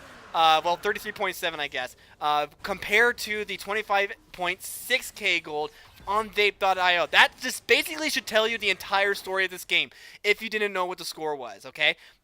SULES have taken this game by the horns, and they've run away with it, and they have made Vape.io pay for the previous game that the SULES squad A-team went up against them before. I mean, these guys are definitely like out for blood right now, and it's great to see that. But Vape.io, they keep getting caught out, and it needs to stop. They're hemorrhaging right now. I don't even know if that's the right word for it. They're just bleeding out of every single orifice imaginable right now. I mean, yes, they can probably get a few picks here and there, but with what Theo Mars has is the only one that can really get a pick, whereas they have the Pyke that is trying to go in as well, and it looks like they did make the Galio go to sleep, and this might be a team fight. I don't know, Log. This is gonna be really interesting. A lot was burned right there. They wanted something. You can see both teams, they're out for blood right now. They're forgetting everything that happened in the past. Right now they're focused on what's happening in the now. Oh no! Get a beautiful hit in the Urgot. He's gonna easily get out of that though. As now this team's looking for any way to get in. Call the Forge God is up. Hero entrance is just about up. They're waiting for that moment. They're waiting for it. And Urgot gonna caught out immediately. Oh boy! Stopwatch is dropped and there it goes. Soraka using Hero ultimate. Forge God is called and oh disgusting! A beautiful execution by this Pyke. You gotta love it. He is so bold. He's playing Pyke exactly how he's supposed to be played. As he might be a little in trouble here. Hit by the sleepy bubble trouble, and it will be deleted by the Zoe. Exactly what Vape needed, but that might be too little, too late. And those Southern Utah squad is pushing, taking turrets, wanting more than just that one turret, going for the second turret. As we see, they're Vape, they're trying their best. They're doing everything they can, but it's not going to be enough as now they're looking for blood, going under for the dive. Oh, no. Tristana's going to fall to the stun, and Penguin Ninja using his ultimate to refresh everything he had. That beautiful taunt, but no one there to follow up. As we see, Kozik's falling dangerously low. Health bars are bleak, as we see, but Soraka's here. Save the day, give Kozik a chance to breathe, because they absolutely need that. As now the score is 6-22, 3 towers to nothing. Almost 10k gold difference as well on top of that. I mean, SULES, they are doing exactly what you need to do when you get a lead. I mean, they're taking objectives. They're taking towers. Not a single tower from SULES has been taken by Vape.io. Yes, they got the Rift Herald, but they weren't even able to do anything with that. They're going to try to go for Baron because at this point, there's nothing else that you can do. You're losing the game at this point. They have to go for something absolutely crazy and insane and unheard of, and one of those things would be to go for Baron. But at this point, even that is risky because how quickly can the rest of SULES jump on you? They have Galio who can just ult right in. They have Penguin Ninja who can leap over a wall with his dash. They have Shade who can come in from anywhere with his Ornhorn, and that giant ram's going to come in and knock up as many people as it can on your team. At this point, every decision that Vape makes is dangerous, is risky. Even defending your own tower is dangerous and risky. And guys, when you're in this kind of a situation, it is very difficult to come back from. I hope Vape.io can do this, but this hole is about as deep as certain things I should not say on stream as we get another fight. The Forge God is called. Blue team on the run. Health bars are dropping. The Coaling is dropped, and Urgot looking to make a play onto Ornn, but it's not going to matter. So much damage is going out. But hold on, Ornn is caught out. So much happening. Hero's Interest is going to knock out Blue team, and it's not going to be enough because wow, the cleanup is happening. Oh, everyone's just popping off. Urgot going to pick up some kills, pick up something. That'll be 2 for 5 there, as everyone just popped off there. But great combination. It was a great effort, a valiant effort by Vape. But it was the Galio's Heroes entrance that caught him right underneath the tower, right where the sun don't shine, and they were taken down a notch. As 5 members, that is a clean ace, as they now look to take this inhibitor. The death timers are long. We still got 4 seconds. They're not that long. Everyone else. This has to be quick. Maybe they don't have enough damage. They're looking for the inhib. They're making greedy here. Nope, they're going to back out. They want to play it safe. They have the lead. They're playing smart. This is a night and day difference from the team, the A team that we saw on that first game. As we see them just flexing all over this squadron. It's great to see the comeback. It's like the Rocky Balboa story, the comeback kid. You gotta respect, you gotta love it. You know, everyone's finally playing as they should. Electric Sheep doing great on this Galio. They're patient enough to wait for the Hero's entrance. Oh, here they go. Here we go. They're going for the Baron play. Blue team. This might be Vape going for it. No one's responding fast enough. Only Ornn and Galio are here. Pyke closely behind. Baron is not falling as fast as they wanted those. Vape looking to have to back out. Just not taking a lot of damage here. But Pyke, another clean hit onto Tristana. Their damage is gone and double kill. We'll go to, oh my gosh, Pyke taking on the Urgot now. Soraka is next on the chopping block as she will fall immediately. Oh, miss, she might get away. Just a punch with the taunt combos. Pyke A little bit of danger here. Doesn't even matter. Kha'Zix is going to be taken down as well. And Zoe on the run, but she gets hit by the hook, and she is in trouble as this red team takes her down. GGs are dropping. The emotes are being flexed, and it looks like the inhibitor will fall following with their base. Death timers are long. Tristan is here to save the day. George Shire making anything he can have happen. But it's not, College the Forge God. They're gonna go in on her. She's in a lot of trouble here as she will be taken down. Urgot now looking to make a difference, trying to hit that ultimate, but he's tossed and turned like a salad. He is taken down. Now it's just one after another. Power Basics looking to take him down, but it's not enough as the towers will fall and the Nexus is on the eyes of Southern Utah. They might go for it. They might take it. They're skirmishing. They're two things at once, but there's nothing to stop them. As this Nexus will fall, and GG, Southern Utah will take the W. And what an easy game that was for SULES. I'm sure that's what they are saying in the chat. I'm sure that's what they are saying in the game. And that was just a classic example of when you get a lead and you just get so far ahead in the other team, there's just nothing that you can do. And honestly, like Vape.io, they could have stalled, right? Like there's plenty of opportunities to stall the game, but when you get to a certain point, even stalling is not a viable option, right? I mean, it's just really unfortunate. The team composition for SULES had all the engage that they could have ever wanted, and we mentioned that a little bit. That was kind of a worry that Vape.io really needed to get ahead early. Otherwise, there's no way that they would be able to team fight. They had to get picks. They had to use Theomars on that Zoe to make something happen. But as we have seen, SULES completely dominated the Rift that time around. Definitely was in the driver's seat for about 90% of the game. And I mean, it just kind of shows on the stats as well. But I mean, what about you, JP? I mean, you're still here. What do you think? I jumped up and out of my chair at that Pike Quadra. Somebody please clip that. It was just absolute insanity from Southern Utah. It was just it wasn't even, I wish I could say it was back and forth, but it really wasn't. It's just the fact of the engage and the early kills that they had upon Vape. There was nothing they could really do. They tried for the Baron play, and even that got a couple of them killed. Just the Pike absolutely flexing and dominating everything he has, getting those massive hooks and getting the stuns off. Just the execution of an ultimate is too much for a very squishy team like Vape had. It was just well played by both teams, but congratulations to Southern Utah on their first victory. Absolutely. Alrighty. So we do still have some time left. We have Eclipse Fury, who have not played a single game yet, and I really want to get them into a series. So we're going to go ahead and do that. However, that does mean that we have to ask either Vape.io or we have to ask one of the two teams from SULES to continue to play, if they can. Now, SULES, they are a college team, and also some of the members of Vape.io are also in school as well. And it is getting kind of late. I understand that. I'm sorry. Some, league games, they take some time. Maybe best of 3 series was not a good idea. Who knows? But I just want to know from the team captains who is available to play tonight. Shalodin, you guys ready? What about you, Power Bases? You guys want to keep playing or what?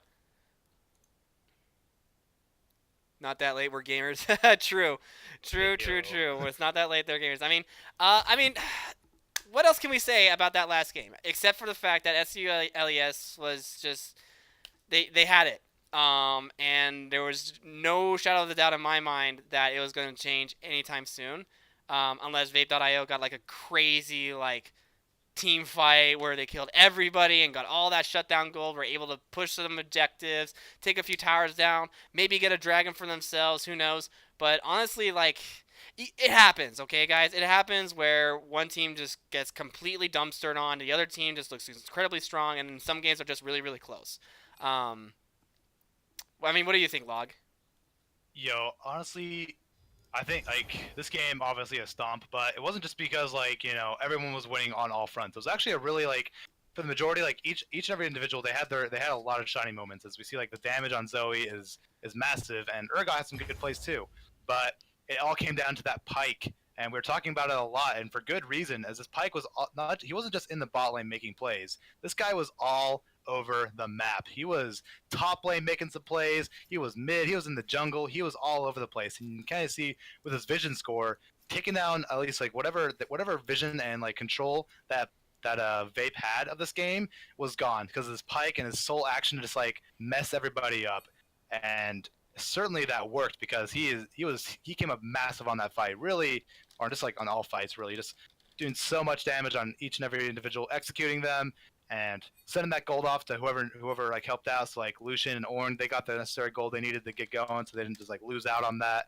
Pike was just on fire that whole game, and it led to each and every individual's kind of doing extremely well because they had the backup that was there necessary to give them that lead. And it was just so beautiful. I loved watching that Pike just being all over the place, just like looking at the map, and all of a sudden, hey, Pike's here. What the? Hold on a minute. I told you, Pike is dangerous if you let him go. Absolutely a monster, and we saw it right there. That was beautiful. I mean, that was I called it immediately as soon as that Pike got locked in. They had to be very careful in the laning phase because if Pike got a lead of any kind, if he started getting ahead, if he got some kills, he's gonna one-shot carries at 75% HP, and we saw it a few times on stream, so you guys know I'm right. All right, JP, what do you got? You got anything? I'm not sure what to say except Southern Utah's kind. I don't want to say it. They're scary. I don't want to put any pressure on Vape, but Southern Utah is a deadly team. They know what they're doing, and the absolute combination of just the pure and raw damage and CC they have is just too much. I almost think for any other team, I want to see Southern Utah come out on top In the entire league? in the entire league. Oof. I'm You guys hear that? I'm putting my stuff on. I'm putting You my guys stuff hear on that? you, SU. He's putting on that scarf. He's putting on that foam finger. He's got SULES going all the way. That's bold, JP. That's bold. Log, you got anything to say to that? I mean, I know you got some friends in some of the SULES guys.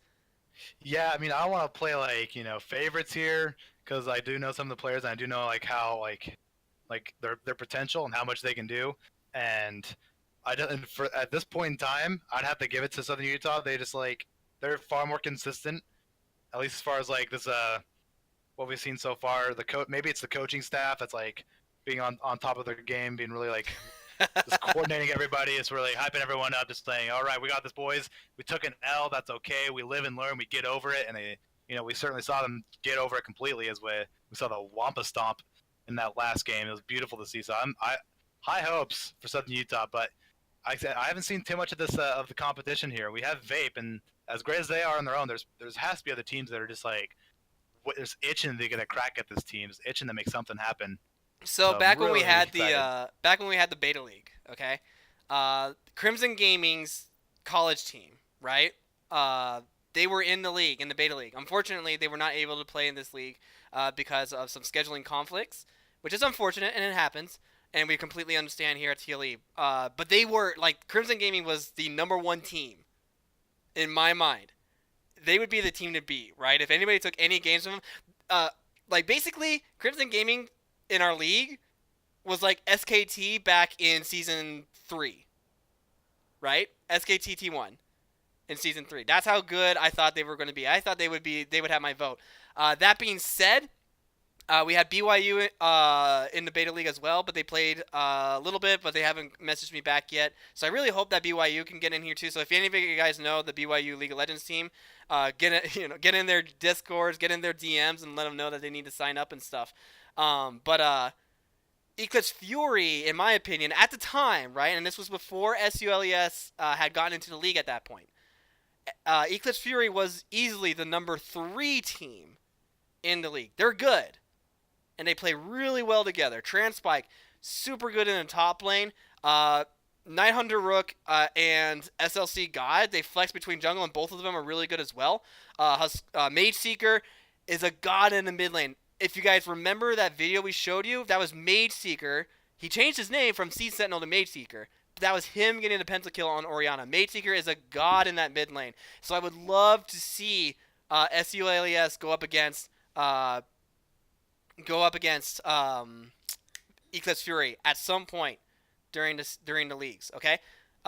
So let me go ahead and see if everybody's ready, because we are about to get into a game. But that's kind of some background there. So yeah, we'll see. But by the way, guys, if you have a team, feel free to get them into the league. Okay. We want teams. We want players. If you don't have a team, you can come in as a free agent, and hopefully somebody will pick you guys up. Other than that, we're getting into picks and bans already. So, Log, unfortunately, this will be the part where you will have to take a sidestep in the casting department. But as far as the analysis goes, what do you think Eclipse Fury should prioritize their bans against Vape.io, besides Camille? Oh, for me? Yes, Log. Yeah, let's see. Besides Camille and Pantheon, obviously, I think they gotta... I guess like the main problem was definitely Galio, of course. He's consistently picked. And they seem to like not really have too much to do against it. They didn't really have an answer, really. There's just kind of like hope that they misplay and hope that they don't hit their mark. But I can definitely see that coming out. I could also see, again, like a Tom Kench ban. I could see Rakan, actually. I know they haven't seen too much, but just like some playmaking all-in champions that they seem to like not be really comfortable playing against. And you know, even like in that first game where they had to fight that Lee Sin, it was like, for the most part, like, well, if like besides that like little misplay at the very end of the game, Lee Sin was kind of all over that team. He was definitely making plays, and kind of like they didn't have too much to answer other than just like bombarding and throwing as many members of the team as they can. And so I'd say they have to look out for that and start targeting those kind of bans. But we'll see. You know, we haven't seen too much. Maybe this is the tip of the iceberg of what we're going to see from this Vape squad. But as we can see, Orianna, an interesting ban, but all around a good champion as well. Alrighty, JP, you've been quiet for way too long, and now I want to hear your voice. What do you have to say? A great introduction, I know. So two important bans I'm seeing here. George R did miss a third ban. Whoops. So that might be something interesting, but they do not want to see another Orianna pentakill, that's for sure. And the other team does not want to see a Zinzao with Hail Blades, but even that ended poorly. But they do put out the All-Star, but there is no Yasuo this time, so I'm just curious to see what actually ends up happening for Vape.io here. Now, Log, you mentioned it once before that Alistar is just a very safe support pick in the current meta right now. The Taric pick is interesting. What do you think, Taric against Alistar? It's kind of interesting. The one game that they don't ban, this Vape squad don't ban Taric, is the one game where he's played. So it's really kind of funny to see, but I think Taric's actually a really good answer into Alistar. He can kind of stop the engage that Alistar has entirely, or at least stop him from going further into what he already has. So based on how Taric plays it, they should be able to win this out, depending on the carry that they go for. And looks like that Rengar, he could go jungle, he could go top lane. I think he's gonna. I feel he's stronger in the jungle, so we'll hopefully see where that can go. But he can definitely build up some leads for some teams trying to pick out any squishy characters. But it's kind of a bold second pick, as you can kind of see with like what they've got, kind of what this Vape squad has kind of building up now with really hard to kill champions. I guess Zed being the easiest to take out overall. Ooh. But Alistar, a really tanky guy, and there it is, the lock-in. I like it. I like it. I don't know how either of you two feel about it, but I like it. Theomars is trying to make a statement to Mage Seeker, I believe. And Mage Seeker, oh my, come on, man, you. I was hoping for another assassin, like maybe Talon or maybe like LeBlanc or something like that to go against him. I was hoping for some craziness up in the mid lane, but unfortunately we don't get to see it, as Lulu obviously being the very safe, very obvious pick against Zed. What do you think, JP? I have no words. I don't know what's going on with the Lulu. I did not think I'd ever see a Lulu mid. Oh, I it's have been done. no exact words. They want to get rid of the Tristana because they know what Tristana is capable of. So that's a very kind of important ban. But I want to see what Lulu's capable. What about you, Log? What do you think about the Zed Lulu? Zed Lulu, It's gonna be so amazing to watch. All the highlight plays, you know. yeah, I think Lulu does have the potential. She can polymorph the Zed and give her just enough time to run away, or to maybe give her enough time for for Rengar to come in and clean up whatever's left. And it would be a great compliment for Rengar, for Lulu to kind of go in and kind of give him a lot of bonus stack or bonus like effort to kill. But for the majority of the lane, I think Zed will own it. I think Zed will have if they're bold enough to pick a Zed this early into the draft, and I think this Lulu's about to get flexed on real hard. I would love to see it. Yeah, a lot of clips could be made off of mid lane alone, if we're being completely honest. But maybe this could be like a semi funnel comp and be going into the Rengar with Lulu and Tarek, kind of giving them a lot of effort. They got the binding with the dazzle. But it's 2019. I mean, I don't know. That was good in 2018, but is it good in 2019? That's the question. I think that's what this team is looking to trying to forge together here. Maybe we'll see with this last pick. What's it gonna be? Did he crash? Oh no, it's a Shen. No, it's going for a Shen. All right. Yeah, bold move. Okay, so that's bold move, Cotton. Very bold move. Shen could easily go into the jungle as well. He can, pull off whatever needs to pull off there. It's gonna be really interesting to see what they really try and go for as far as this combination. We'll see what they have to wrap it up with. There's plenty of options still on the table. They still have their AD carry position. They could still go for a mage. They could go for anyone with a lot of control. And there's a Kai'Sa pickup. Kai'Sa's ridiculously strong if you can get her to that point. If you can feed enough kills into her. And hello. No, don't do it. Hold up. All right, JP. Really quickly before this gets locked in, what do you think they need to lock in to round out their team comp? Would you rather see them lock in? I'd rather see them someone that can actually severely engage. I'm waiting for an Ornn or a Scion pick. No, it's a Swain. And there he goes. He didn't like that Swain pick at all. He's gone. No, I disapprove. You approve? I disapprove. Disapprove. I do not know. Okay, we Why? saw the Swain pick earlier coming from Vapeshire, actually trying to be a support. We saw this before, and it did not work out too well. Maybe it might work out top lane, but I don't think Swain's a very good pick against a Shen top lane. Shen has recently been coming back, especially with the percent health he does. The fact that he can taunt someone and bring them out, Swain might be in a bit of trouble. But I want to see Lulu kill Zed solo. What about you, Log? Sorry, I ate a cracker. I can't say anything right now. What about you, Log? No, crackers are great. I love crackers. high respect for them. But yeah, mid lane's gonna be a real interesting skirmish. We have the Sivir into the Kai'Sa, a kind of late game duelists, if you will. They're gonna be this game's gonna go late. This is gonna be I think we're gonna see like a 30-minute game, if anything. Just with the picks pulse here so far. Again, I knew it. Rengar is gonna be in the jungle. He's gonna be looking for plays, hopefully in the mid lane, hopefully to try and shut down that Kai'Sa early. They have a lot to give to that Rengar. They have a lot of really good combinations. They can throw the Shen ultimate onto Rengar. They can give him the Lulu ultimate. He could be an actual menace to this Kai'Sa. And so they're really going to look out for that. As Vape is going to have to just like throw all the resources into protecting her, and Zed doing everything he can to kind of take out that backline that is Sivir and kind of Lulu. I absolutely agree. Looking at these two team comps, I immediately like Eclipse Fury's team comp a little bit better, in my opinion. Because Shen with his global ultimate can be anywhere and everywhere, and he has teleport. So you basically, if you do anything when Shen hits level 6, you have to be very, very careful. Lulu, very safe pick against Zed. She is basically the bane of assassins everywhere because of her ultimate, because of her polymorph. She just shuts down your damage so fast if you try to engage on her. You have to beat her before level 6. Sivir.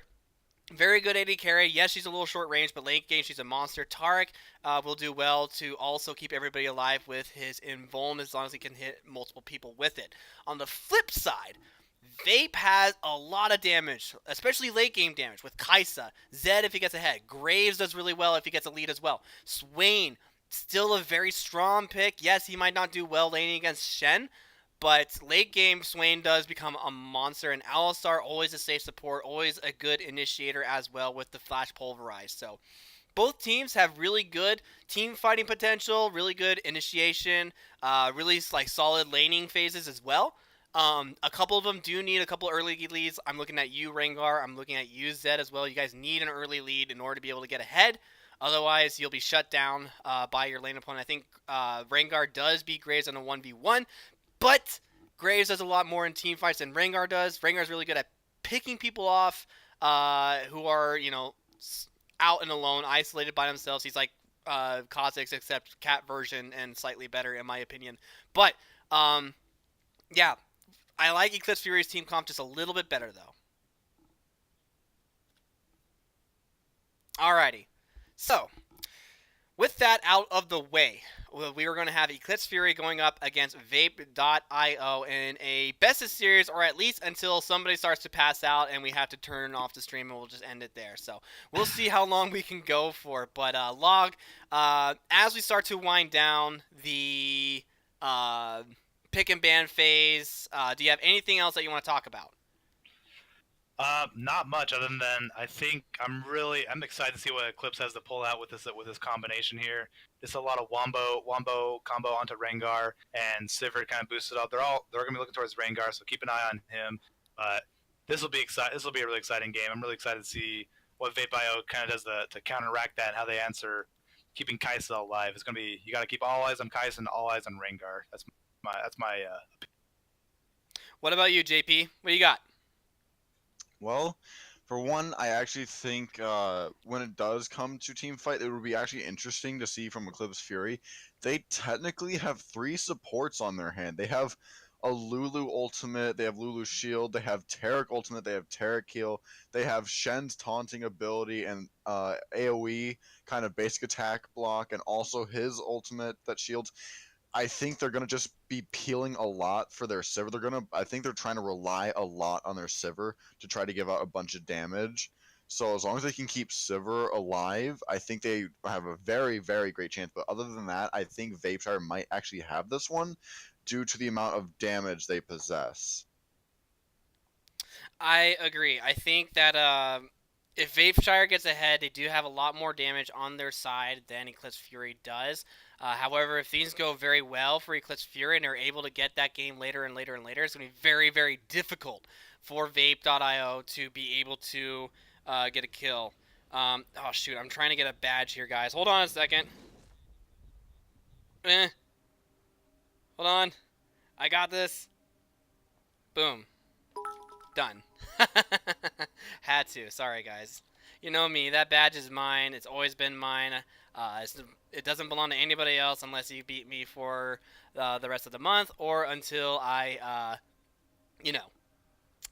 just can't afford to go get that badge anymore. But thank you so much, Log, for your analysis there. We look forward to hearing from you again in game number 2. But for now, it's going to be you and me, JP.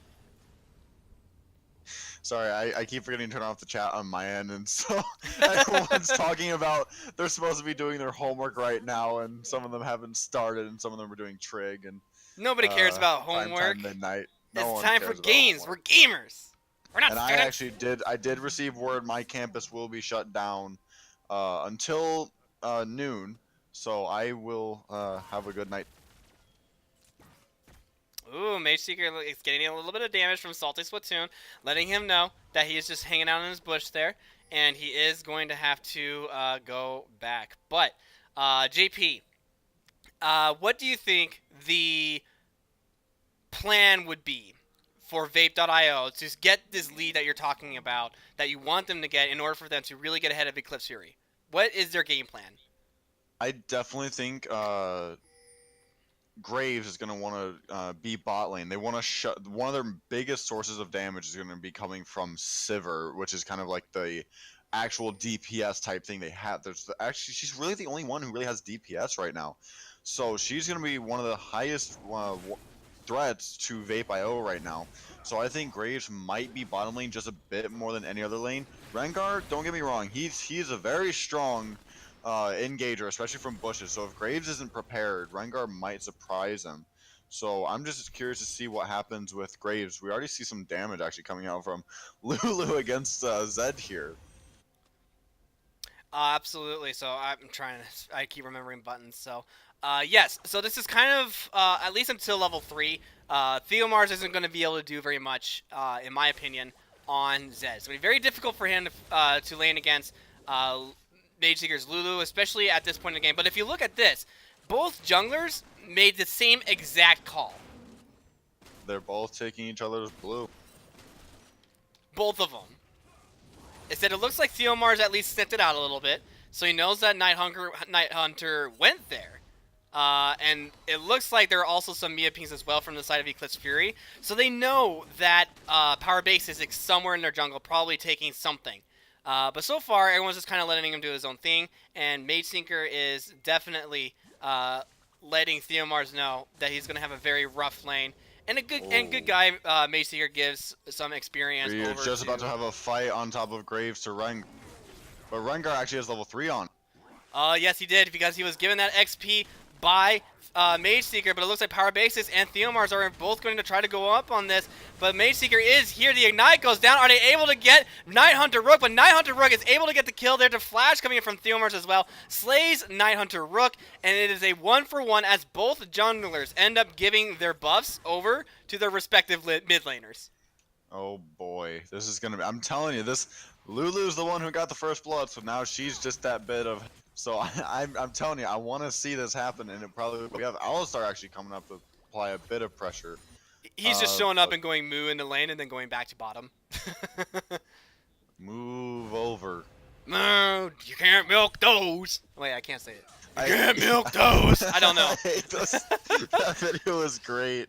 Anyone who has not seen the, what was it, the League of Fails or something like that, it is a great animation, great video done by an animator. Very violent. Very It's awesome. Great. But yeah, so definitely this is turning into everyone gives the mid laners what they want, and I want to see what happens with the mid lane. Shen and Swain top lane are still trading a bit. The one thing I do also want to mention is that Swain works off of mana, Shen works off of energy. Shen is able to keep his lane more sustained than Swain will be able to. And for those of you who do not know, abilities in this game cost mana, as we're going to get a little bit of a fight in there. So, okay, so a good job by Magic to get the stun onto the Alistar to put a stop to that. But a little bit of clarification for those of you guys who are new to League of Legends and have no idea what we're talking about. Energy means you can cast your abilities. You can use your abilities at a, whenever you want to, as long as you have energy, right? And energy recharges a lot faster than mana does, whereas mana abilities are typically a little bit stronger, but don't require mana to be able to use. And it takes a lot longer for mana to recharge than energy does. So essentially, when you have energy, you have almost little to no cooldowns, and you can kind of spam your abilities to a degree. That's what the difference is. If I explained that correctly. I don't know. It's late, and I don't know what I'm talking about because I'm a shoutcaster. Yeah, the other thing is that energy does not have, there are no items that increases energy level. You are bound to a certain level, which I believe is 200, permanently. I think that's right. Chat will let us know if we're wrong. Alistar is leaving his lane again. They're looking to do something top lane maybe, but There's a lot of people here. They're really leaving Kaisa alone on the bottom lane. Do you see him slide it? Are they going to be able to get the stun onto her? It's not. It doesn't look like it's going to happen. That's kind of the risk that you take when your Alistar decides to roam. It's a good job by Salty Splatoon for really being patient there. We didn't see it, but I'm assuming he dodged the stun coming out from Taric. He actually already used it. Oh, he did. Used Okay. it to engage on the. But yeah, so Rengar is actually going for Graves over. He sees him, but he does have help from Transpike as well. Power Bases is going to be able to get that Scuttle Crab though. And it looks like he is also able to get out with his life as well, as George Shire was forced to burn Teleport to get to that lane a lot faster, but a good job by Power Basics. Agreed. So yeah, so a lot of the fact that's coming up is This is starting to roam around the junglers, kind of seeing who's gonna get the first kill on who. So now that I think we've seen Kha'Zix, we've seen Rengar. I was hoping for another Kha'Zix Rengar, but we might get that later in the season. I want to see a Kha'Zix Rengar. I want to see who actually will finally triumph in the end. But it's definitely coming down to this is starting to be this is the slowest we've had so far. Just 1-on-1, and after that there's been no real fights. Everyone's taking their gentle time, farming up, and only pressing the attack when it actually really matters. So right now, we have Eclipse Fury up by 300, which is not a lot, but definitely Kai'Sa's finally getting some of her items. So that'll prove to be something else in lane. Sivir's still working on getting some of hers. We have mid lane Lulu just barely being ahead in farm. We have Shen farming much more than Swain in the top lane. So I'm just curious to see if there's an actual 1v1 happening. Which lane will actually triumph? Because so far we haven't seen much. Absolutely, yeah. It's been a very quiet game so far.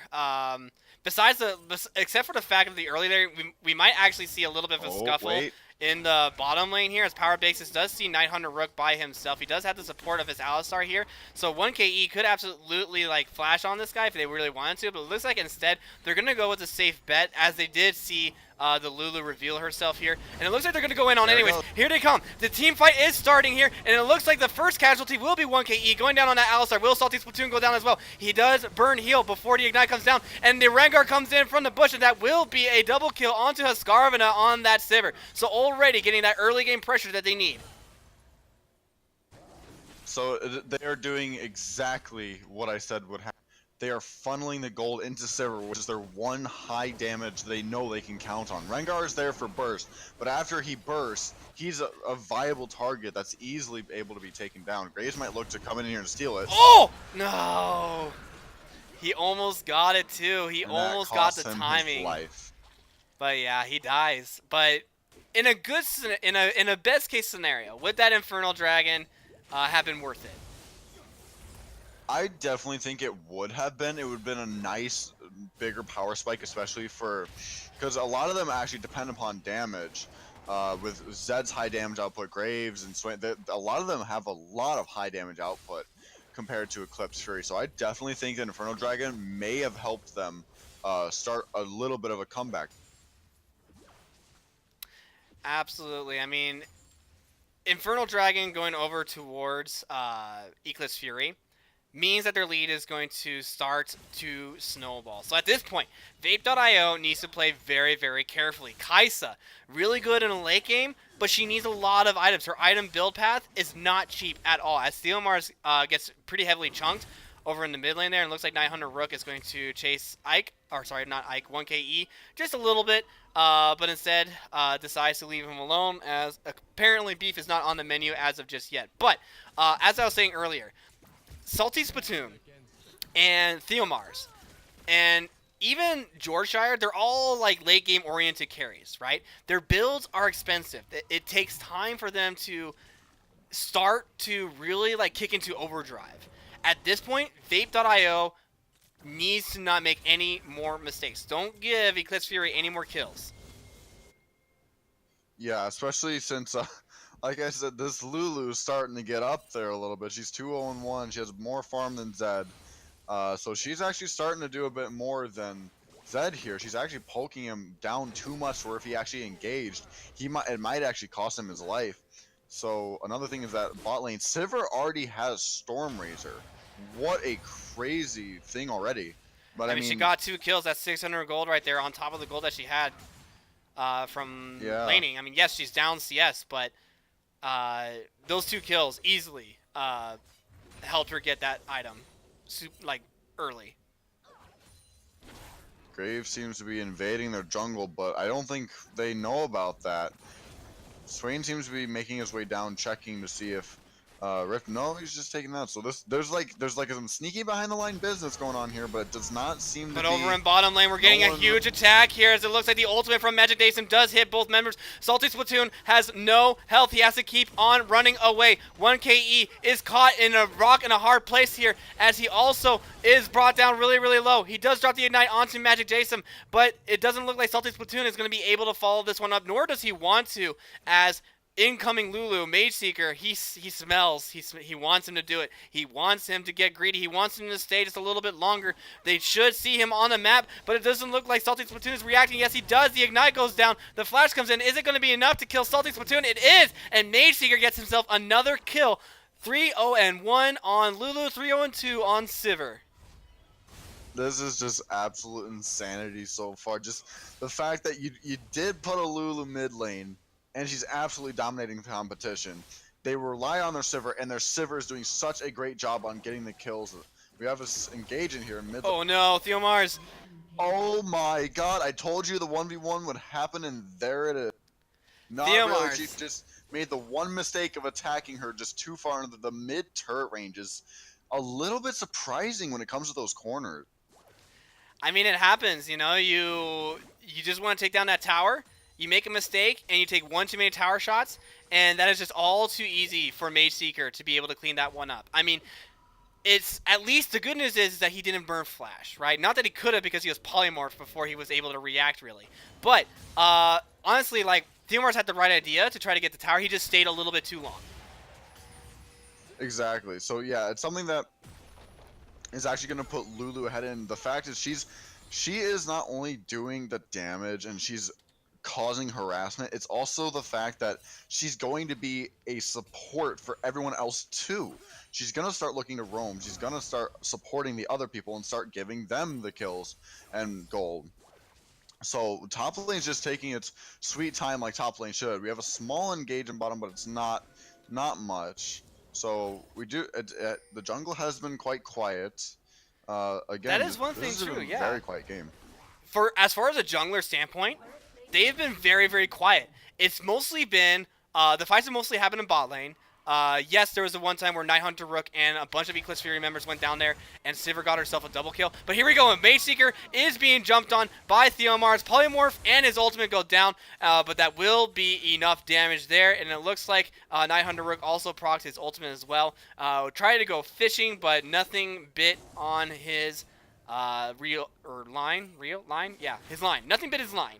So no fish for him today, and it looks like Power Base is just going to go ahead and try to clear this farm out for Theomars. But what do you think, JP, that Vape needs to do to stay in this game? I don't know how much longer we're going to be able to talk, though, as it looks like we might get a team fight forced in here. And I'm sorry, but we'll get back to that topic in just a second as a big team fight comes in. The ultimate from Shin keeps Nighthunter Rook alive for so long. The ultimate from Tarek also keeps him alive as well. Using the bush to his advantage, Nighthunter Rook takes down Power Basics relatively easily here. Georgeshire and 1KE are forced to fight a 4v2 all by themselves. Theomars is here, but 1KE is already down and dead. Mage Seeker is now unstoppable, and it looks like Theomars, without his W, is also going to die here, as well as Transpike is going to try to chase him down. He does burn Flash, but that does force his Flash for Transpike, and that will be a kill, and that is Eclipse Fury getting a very clean 4-for-1. They did manage to well, it was kind of sad to see that Rengar actually got died, but he did manage the Tarek ultimate.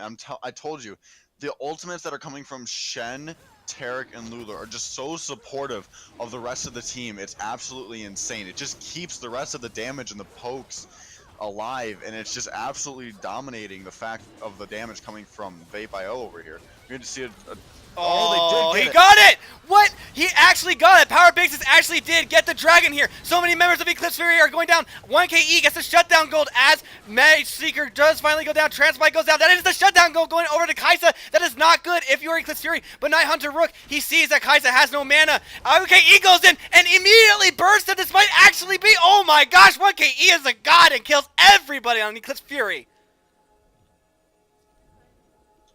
I have almost no clue what I just saw people dying left and right and tried to make sense of it. So let's see here.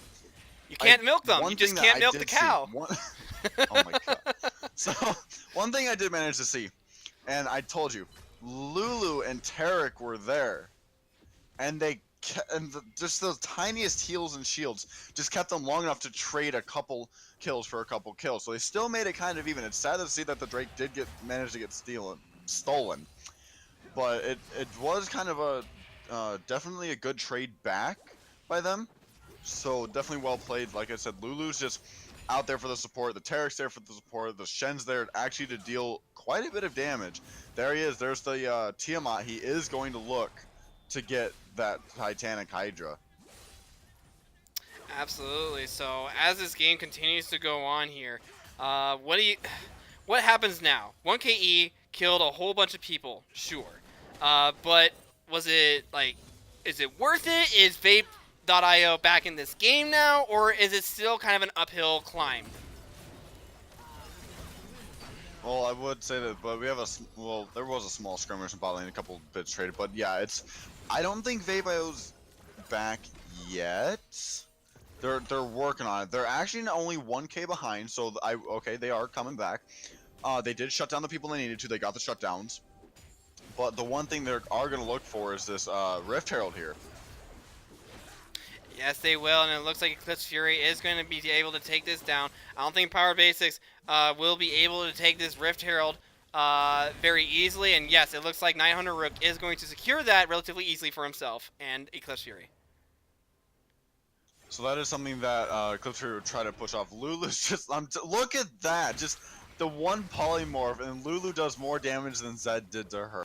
And that's what I was talking about at the beginning of this game. During picks and bans, I told you that Lulu is the bane of assassins everywhere, especially mid lane Lulu. There's just nothing that you can do as an assassin against somebody who can polymorph you and who also has a free QSS and can give themselves instantly more health and knock you up if you're too close.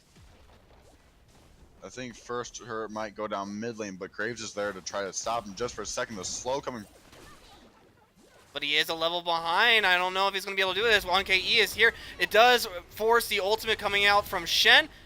And the rest of Vape.io are here. Shen, ooh, you misses the taunt. Will he pay for it here? He does hit the Pulverize, but doesn't get the knockup.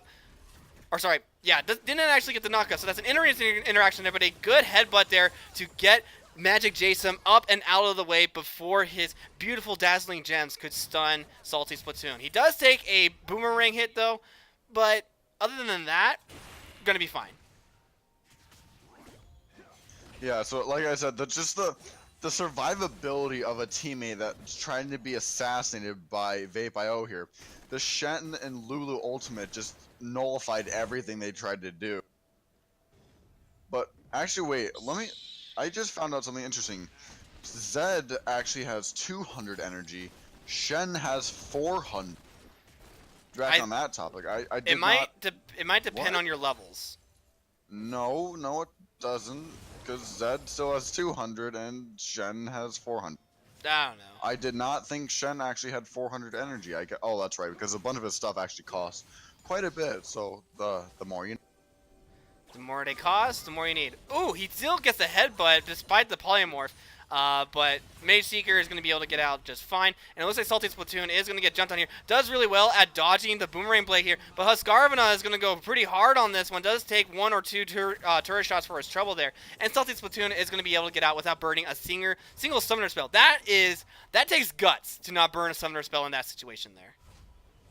Yeah, we're still looking for that. We got both mid lane turrets and not really much bot lane turrets, but there's one turret that's looking to be taken. So we're still waiting for that. We have an Ocean Dragon coming up now to give that out of if Eclipse Fury secures this dragon, then there might be no hope for Vape.io to actually kill someone with that out of combat regen, especially with all the healing coming from Lulu and Tarek. We do have a small fight possibly going to break out between Zed and Rengar, and possibly the rest of the team. Graves is already taking the dragon, and here we go.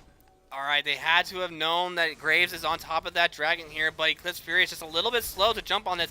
Theomars does see a Lonely Silver by himself, and that will be to secure there. He is going to ult himself, but are they going to be able to burst it down before he goes off? Yes, they do! Magic Jason goes down, but at what cost here? As Transpike does get a taunt onto the Graves here. Graves is forced to ult to back himself away, give himself a little bit more space. Theomars being patient. 1K, he goes again, and he gets a 2-man knock up here, and will they be able to get anything else? People are dying left, right, and center, and so much shutdown goal gets changed around here, but it is going to be Power Bases going up against 2 more members of Eclipse Fury, and it will be Eclipse Fury getting themselves the 4-4-3, as it looks like Yorkshire instead made the call to stay up top and get that top lane tower.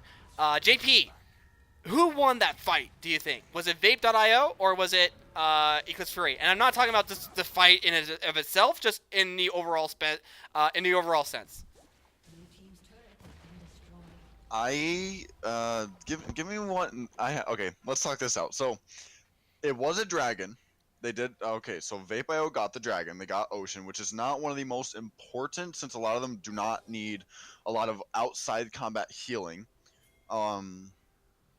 They did get first turret. So not only did they get the dragon, they got a little bit of gold from the dragon. They also got first turret bonus, which helps them stay in the game. But I think Vape.io kind of won because they got first turret, they got dragon away from Eclipse Fury, but I think Eclipse Fury did manage to come out on top. They played well around the Sivir. The Lulu did ult the Sivir, which kept her alive, but the problem I saw was Sivir does not have any armor penetration yet, and coming from the All-Star Ultimate, she was doing less than 50 damage per basic attack.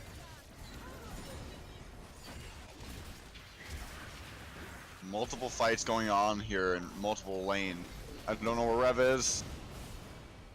I'm sorry, I ate a cracker and I forgot I was muted. I'm sorry, I'm hungry. I haven't eaten anything yet. But it looks like Transpike. What a god. Baits out Salty Splatoon. He thought he could get the kill on there before he died. I guess you could say Salty's actually salty. Oof. Oof, that's a good one. That's bad. I'm sorry. That's bad. That's really bad. It is pretty cringeworthy. That was definitely a well played out by the.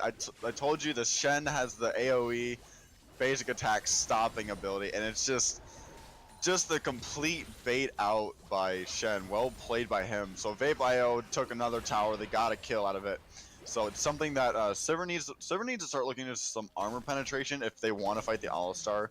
So next time that they do fight, if All-Star does go in, she actually has a chance. Because since All-Star was just sitting in the front, Sivir was attacking him, but she wasn't really doing much. So it's kind of... So All-Star's playing his part in completely face-tanking everything that their AD has to offer. Because she's the only real one that can actually do it. I think Shen will pose a big threat too because of his ability to cancel attacks, his ability to deal health percentage, especially with this new Titanic Hydra that he has, and the Sunfire Cape. So I think he actually poses a big threat to All-Star, but I definitely think this is... We've had the Assassin meta, we've had the Mage meta. I think it's time for the support meta. You're asking for a lot, okay? Yes, you could have argued that point, absolutely. As it looks like Husqvarna was going to try to flex on Splatoon a little bit, decides to think better of it, doesn't think that it's worth losing all of that CS under his tower, and that's totally fine.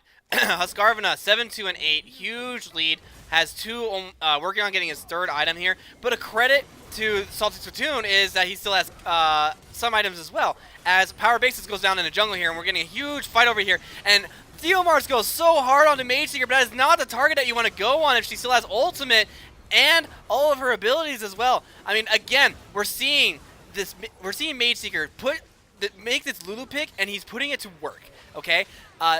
Theomars has been able to do absolutely nothing here.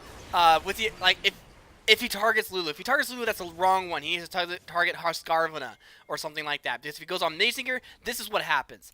Eclipse Fury gets a clean ace. That just coming from the fact, like I said, just whoever you're gonna focus. So Zed's ultimate is meant to kill. Whoever Zed ults, there's gonna be a support somewhere to stop everything he tries to do. Therefore, he ulted on Lulu. Lulu ulted herself, and then she polymorphed him and just nullified everything he tried to do. The supports are just taking over. Lulu is 8-1 and 11. She is dominating the competition.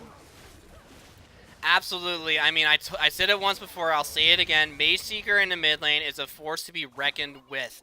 He is very good on those mage type carries. Lulu is no exception. He's very good at it. Transpike is going to be able to get the ult. Sorry, this is going to be what your team fight is, and this is going to be Magic Jason possibly going down here. He's brought very low, but oh my gosh, look at all that healing there. And instead, it is going to be Vape.io as 2 members go down, 3 members go down, 4 members go down. Not a single member of Eclipse Fury has gone down yet. Yes, they're all low. The flash coming in from 900 Rook, that will be another kill onto Salty Splatoon, and this might actually be the game here for Eclipse Fury, as it looks like all members of Vape.io went down here. And here they go. They're charging down the mid lane. They have Baron buff. They have the wave with them. This is going to be very difficult for them to be able to stop. The death timers are still a little bit long. 1KE is going to be up in about 5 seconds, but that is going to be it. Everybody else still needs another 10 seconds to be able to come back up again. They are knocking on the door. They are breaking it down, and down goes the inhibitor, and back they go. All for a simple Infernal Drake. I mean, it is a good thing to keep Infernal Drake away from the other team, but it's just the fact that if you watch in the middle of the fight, it's the supports that made the difference. They kept the people alive that were trying to be killed. I saw so many people go below 100 HP, and all of a sudden they just have 300 or 400 HP, and there's just nothing you can do about it because Lulu's healing people, Tarek's healing people, Shen and Lulu are shielding people. There's just so much AoE healing and ability to peel for the actual damage coming from their team. It's just too much, I think, for Vape.io to handle. Just the fact that I just can't iterate this enough. The supports are taking over this game, and there's nothing you can stop about it. Anyone you engage upon is bound to have some support near them. Look, Transfight is looking to go on Zed here, is flashing mastery, but just walks away. He wanted the fight, the fight of the century, Shen against Zed, a battle of the ages, a rivalry to be sung about throughout the centuries, throughout generations, I guess even. But you're absolutely right. Mage Seeker, 8-1 and 15 on this Lulu pick. Doing so much work, keeping his team alive, giving them those shields, being on top, on point with that ultimate as well. And also Husqvarna, the unsung hero, the Sivir here. Look at how much damage she does to Salty Splatoon. Salty Splatoon has no choice but to go back already. If he stays here, he's going to eat possibly another boomerang. Maybe even a ricochet might be able to kill her. Yep, the flash goes in, and Husqvarna does kill Salty Splatoon. And this will be another team fight here. Rengar solo kills Steel Mars before he even has a chance to be able to do much of anything besides ult. And that will be another member of Vape.io going down. It is just 1 KE and Power Basics left, but Power Basics is stuck bottom dealing with Transpike. And this is the 4-1. Transpike doesn't even care about this tower. He's like, this tower does absolutely 0 damage to me, and I am going to kill you under your own tower. It does force a flash away, but here we go again. 1 KE also forced to run away against these guys. It looks like they try to kill him in Fountain, but it looks like they're not going to be able to this time, and instead it will be the Nexus going down, and Vape.io drop 1 game against Eclipse Fury, who go 1-0 in the series. Amazing gameplay by both sides. I just definitely think the supports outdid themselves that game. They peeled for who they needed to. They healed who they needed to. I just loved watching. It was barely covered just because it happened so fast. Zed ulted on to the Rengar, in which the Rengar replied by one-shotting Zed faster. Absolutely. So that was absolutely devastating and hilarious to watch at the same time. So well played by Eclipse Fury in taking out the entire competition. I definitely think the triple support route was definitely a great way to go. Absolutely, but Log, you have been quiet for basically the entire game because you had to, because I am a mean person and I can't let you talk until the end of the game. But you are still here. You watched that game. What do you have to say? Wow, I mean, it was honestly a well played back and forth, and I knew exactly from the very beginning. I knew this combination of Shen, Rengar, Lulu, Sivir, everyone is sort of back up one another, and it definitely paid off. You can kind of see his the entire game. Everyone just had each other's back. You know, the Sivir ultimate just gives so much more to the Shen and Rengar. It's just a really well thought out combination. And though Vape, they had a really good try and effort. And like honestly, for a good portion of that game, the goalie wasn't even that like far behind. They were like maybe 1,000 goals for a good chunk of that game. But then team fights happened, and then Baron was dropped, and then kind of like snowballed towards the Eclipse favor, and thus kind of resulted in the obvious victory that we have here. But it was still like a really entertaining game to watch. It was back and forth for a good chunk of it. And again, I loved seeing the combination. Just like that Lulu really popped off 8-1, tons of damage coming off her, Rengar doing everything he can. It was an exciting game, really entertaining. These guys really putting on a great show for us. But again, Eclipse is the one that popped off the most with that really well thought out draft and team comp. Honestly, yeah, that was the best part of the whole thing was that draft. It was just scary to look at. Alrighty, but we are gonna get the next game set up here, and yeah, I mean I agree. I think that the team composition for Eclipse Fury was a lot better, in my opinion, than the team composition for Vape.io. Vape.io team's composition depended very heavily on the early game and getting Zed ahead of Lulu, getting Kaisa ahead of Sivir, getting Swain even ahead of Shen, although that's probably the lower priority lane in my opinion than the others. But it just didn't quite work out for them, you know. Power Basics wasn't really able to go to very many lanes that he probably would have wanted to, and okay, it looks like that will probably have to be the last game of the night, as it is getting pretty late for some of the teams. So, unfortunately, that... Oh, jeez. No, we're not doing the 1v1, okay, you guys? But I did have somebody mention in chat that they would like to do, like, maybe a player interview. So are you guys okay with maybe spending, like, 15 minutes or so talking to some of the players? Of course. Sure. Log, you in? Yep. All right, so let's get Shalodin in here. Let's get. Let's see here. Let me add a couple people. Gosh, now I gotta remember how to add people.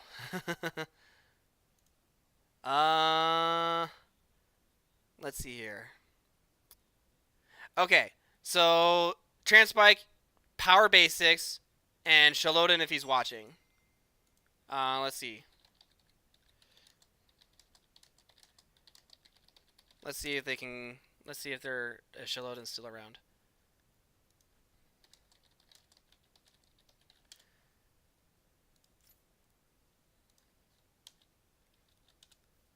Or maybe somebody from. Eclipse Fury bot lane's down to talk. Transpike's a team captain, so is Shalodin and Power Basics of their respective teams. So I'd like the team captains to come in if they can. Otherwise, we can have Transpike and Power Basics.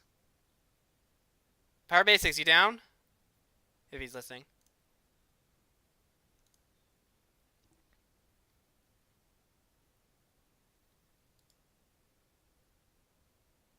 Let's see. All right.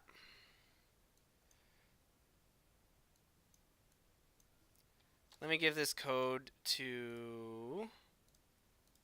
Let's do this. I think Shalodin is Mia at the moment. It is late, so I wouldn't completely blame him.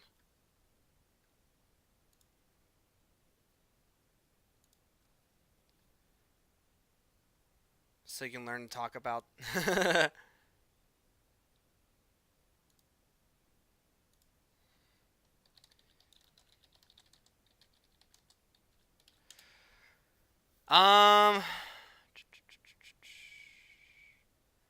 All right, let's okay, everybody, if you're in the Discord, let's go to the Aquadome, okay?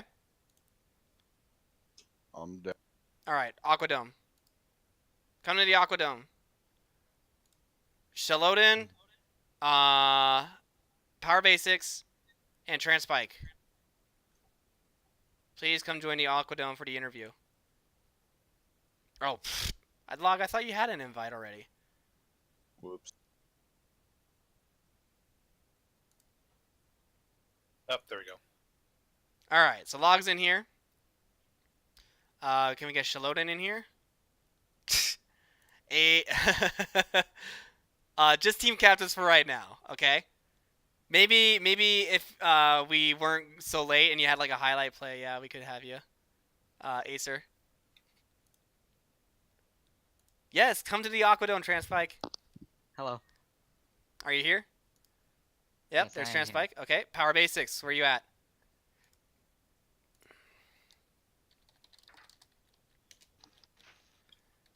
Let me see if I can get Shalodin here. Shalodin is on his way to the gym right now. Gotta take care of that, his health. So Is let me. Power Basics still dead from last game? Oh! I don't know. We're gonna find out. We're gonna find out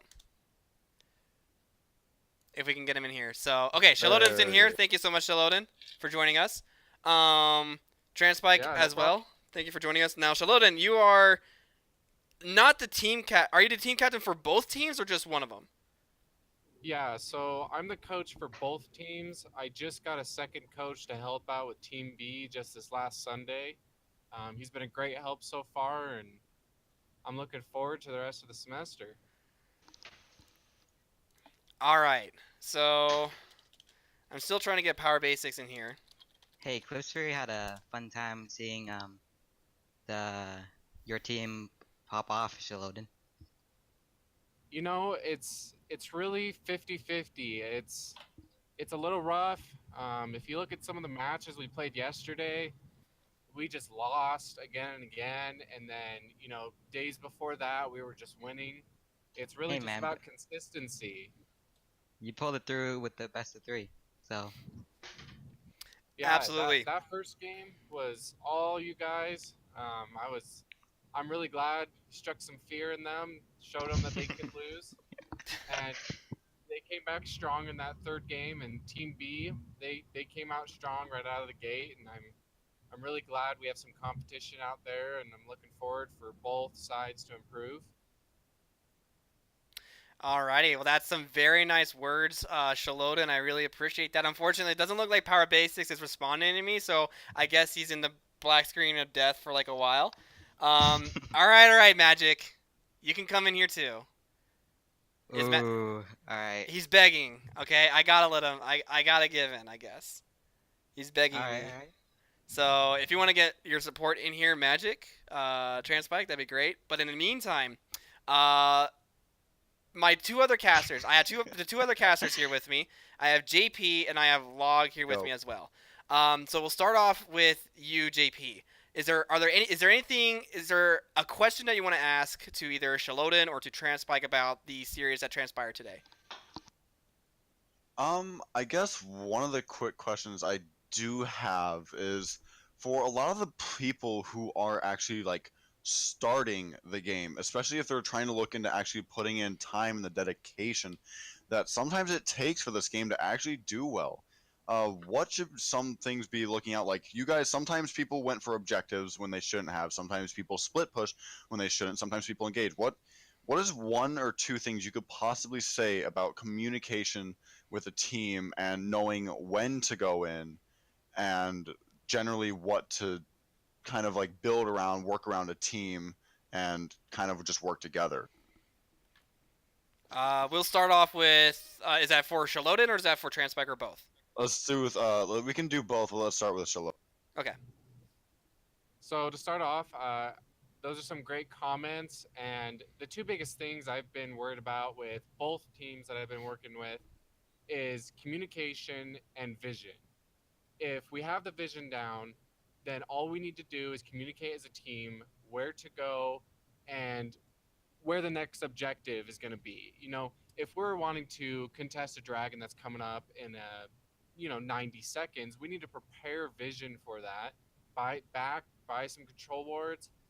These are just some ideas you have to put across to the teams, and that really is the biggest problem with most teams that I've seen, even last semester when I was coaching, is communication. You got to have your players play around each other and get out of that solo queue mindset that a lot of them have, learned League of Legends on. It's definitely a tough one to work around, but as long as you're consistent in putting your teams through these communication reminders, like in the middle of games, I'll listen in, and if it goes dead silent, like, is there nothing you guys can talk about? There's got to be something you could talk about in order to help you guys out in the game. That's the goal for, I think, any team. A good answer there, Charlotte. And Transpike, what about you? So for our team, we started out initially as just a group of friends, and so we already had like some of that cohesion that most teams needed because we like played with each other for like years and years, and our personal individual playstyles focused a lot on pure aggression, just going ham on the enemy, and uh, yeah, like our biggest problem is just reeling in our aggression and recognizing when we're being greedy. But besides that, we just do what we do and hope it works. Alrighty, so Log. We have, by the way, guys, Power Basics has joined the Aqua Team. Power Basics, say hello. Hi, how's it going? Thank you so much for joining us for the player interview. Now we're going to try to keep things short. We don't want to go too much over 11 o'clock because we got people who are trying to go to the gym, who got homework that they still need to do, things like that. It's a late night and it's a school night. So It is now Wednesday, my dude. with that being said, Log, you've watched every single game right along with us. You've casted a couple of them, both as a shoutcaster and as a colorcaster. Do you have a question that you want to ask? Do you have a question you want to ask these guys? Yeah. So for everybody, there were some rough moments for each and every individual there for sure. Everyone just kind of like at some point in time there's a little picking on, there's a little ganking, there's a little like things that could definitely tilt somebody, things that could put someone off the straight and narrow, and off to some like really dangerous deep part in their mind where they just shut off, they close off, they don't want anything to do with anybody. So I guess the question is like, how do you hype up your team to like keep them from being tilt proof? How do you raise morale? How do you pull all that off? Because we saw kind of like with the Southern Utah team, just like team A kind of got stomped a little bit, definitely lost the great lead they had, and it was a tough loss for them to take to swallow. But then we see him come back immediately in game 3 and just decimate, absolutely delete like misfits on G2 and pretty much the entire European scene right now. So I guess like what's the magic? What's the secret? Like, tell me, break it down for us. If you want to ask about the magic, let's ask Magic Jasm over here. Yeah, there we go. I would definitely say, speaking on Eclipse Fury's behalf, I would definitely be the hype up and bring up the morale of the team when it is needed, but it usually isn't. No, we just always go in a positive mindset and know what we want to get done, and if we don't, we always ask, and we're always supporting each other no matter what happens. So I feel like that is a big factor with helping with our team morale and our ampness in going into a game with our aggression as well. So yeah, they don't call me Magic Jasper for nothing, all right? I'm always bringing the magic, okay? That's all I gotta say. Yeah, that's what I'm hearing right now. Heck yeah. Yeah, and so like on our team, like Vape.io, so right, it's like you if you're having a bad game or just things seem unwinnable on your side, like it can easily seem like the entire enemy team's against you, or like your team might lose, but it's if you're a teammate seeing when you're if your teammates basically losing and wanting to FF, wanting to quit, just like presenting them the win condition, how you guys progress from there, how you guys grow from there, and telling them it's all right. Here's our win condition. We're doing great over here. It's gonna be fine. I think that's like one of the most enlightening things to have in a mid game when your teammates is tilted or they're getting camped or just anything of that sort. And so I think just basically presenting them the way that we're gonna win is a great solution. And last but not least, Shalodin. I think I have a fairly unique answer for this. I've noticed this, especially with that second game.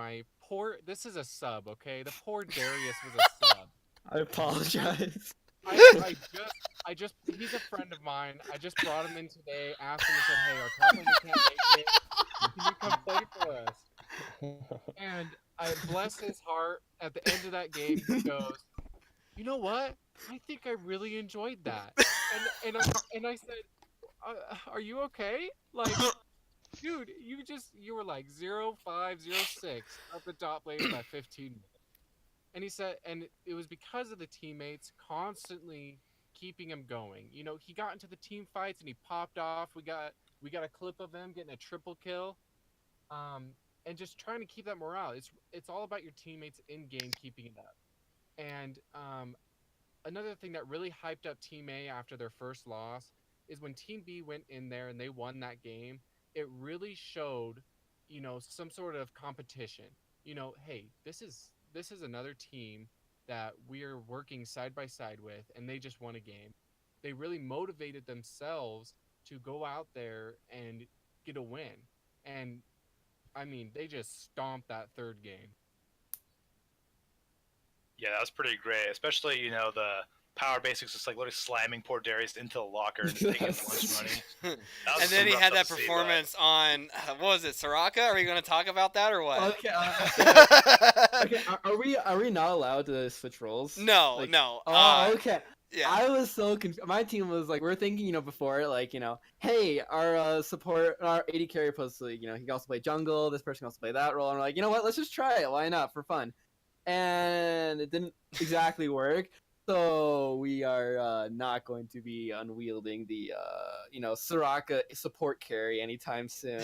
But no, like, I guess when you're also competing, it's just nice to have fun sometimes. We had a little too much fun that game.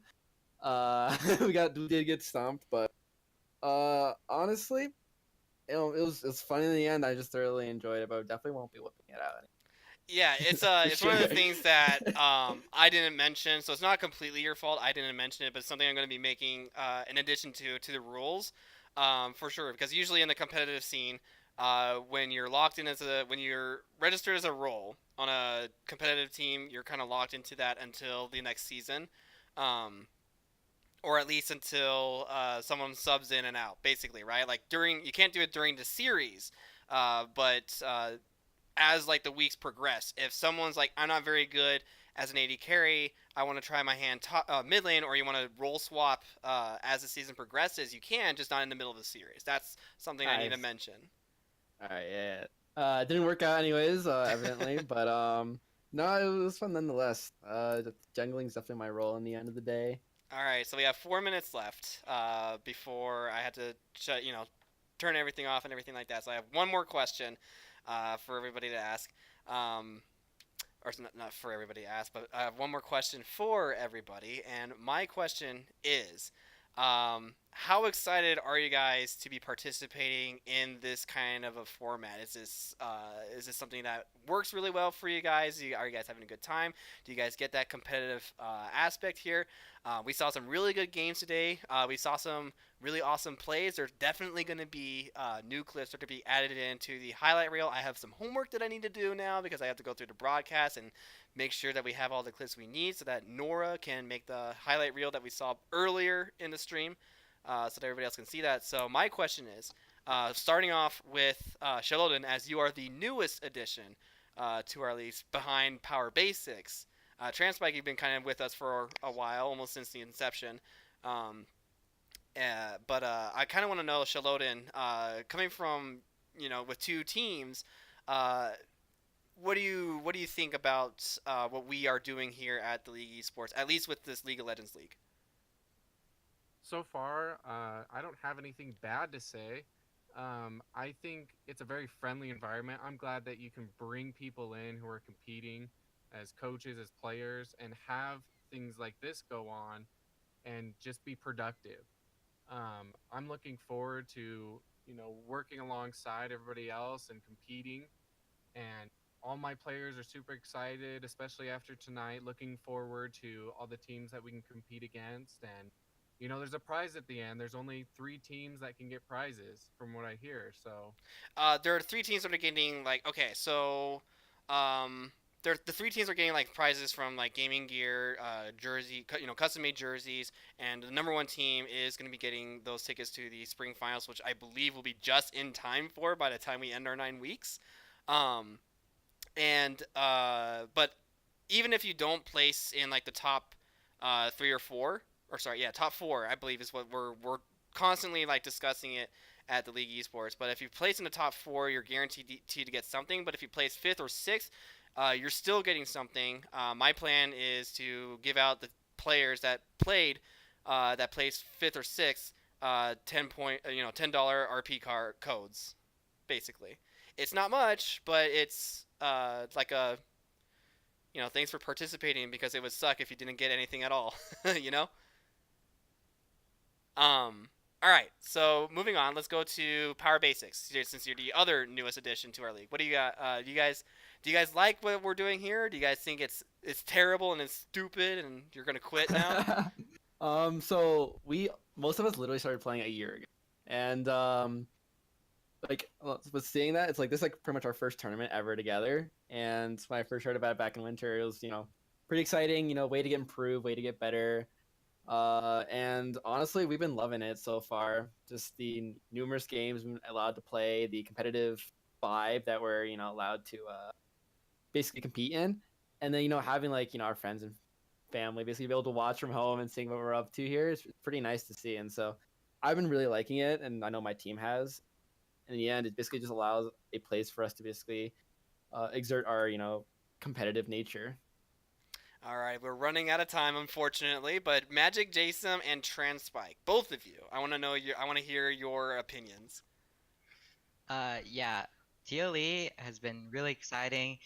It's exactly what we've been looking for. We've been wanting to try our hand at some competitive environment for the team to improve upon, and having the acknowledgement that we could get from winning, and we're really generally excited to get the tickets to the NALCS finals. Have you guys ever been to one? Anybody in this interview so far? Has anyone ever been to one?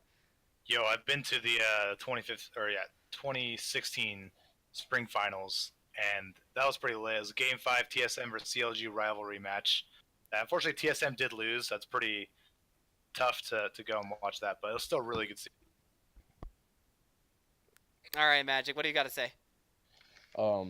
Definitely with my team, us always playing together, and us 5 as a team and stuff. We always wanted something competitive, so I really like how that brings and is letting us do that, to have something professional and competitive to do and put our skills and our team to test.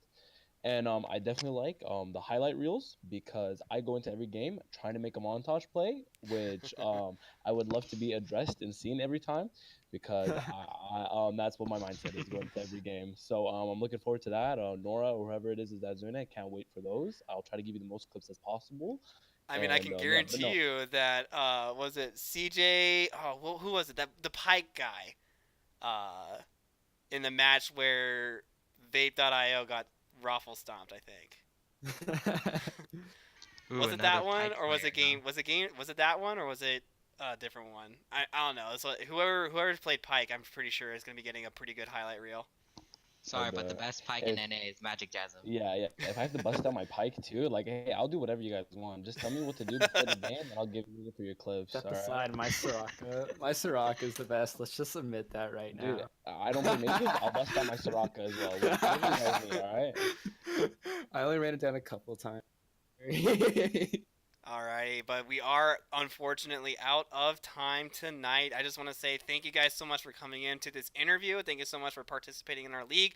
And of course, to those of you who are watching, if you know anybody who either already has a team and just needs a place to play competitively in, if you know people who like League of Legends and want to play in an environment that we offer here at the League Esports, feel free to invite them to the Discord, or at least invite them to watch our stream. That way they can check it out for themselves, see if it's something that they really want to get into, and then maybe, just maybe, they'll sign up. I did increase the signups to next Monday night. Will be the last day of the League Esports League of Legends League signups, okay? Can't push it back any further than that, because if I do, there's no way we'll be able to get tickets to the finals in time, essentially. So it'll officially start next week. Correct. So Okay, today it's a practice night. Thank God. this was a stress test. This was a practice night. No, don't worry. Nothing that happened here is gonna count against you or unfortunately for you in the Is league. is it true that there will also be MVP voting and stat tracking? Yes, there is. I don't know if you guys noticed at all or checked out the stream, but I did show off each player's individual stats, or at least I showed off the stat screen and the graph chart as well, so people could see who did the most damage, things like that. So we here at the League Esports will be having somebody who will be keeping track of all that. That way we have some cool stuff to be able to show off during our streams and breaks and things like that for tournaments. Things for people like Log and JP to be able to use to be able to kind of get an idea of who really is the best team slash player slash jungler, what have you, in our league as of that current day. We also we just have so much that we want to do. Like the fact that we have Nora making us those highlight reels has already been awesome to have that, and I hope that he continues to do that. As we've seen, he does really good work.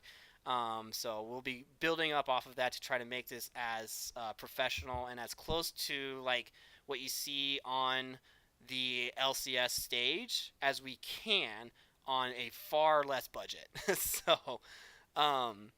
So we'll do our best here to give you guys the best experience both in-game and as a spectator as we can. But in the meantime, I just want to say thank you guys so much for participating.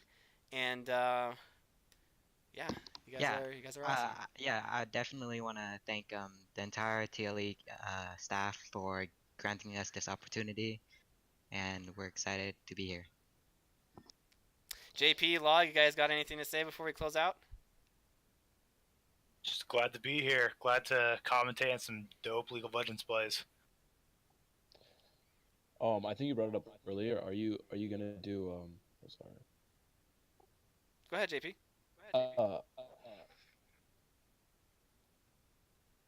That was JP talking, right? Yeah, JP can go.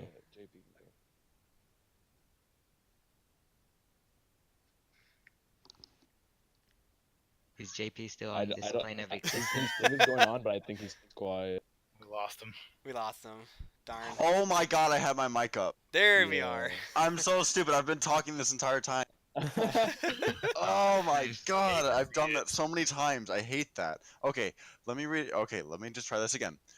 I said I am happy to be here, and TLE is one of the greatest and friendliest communities I have ever met.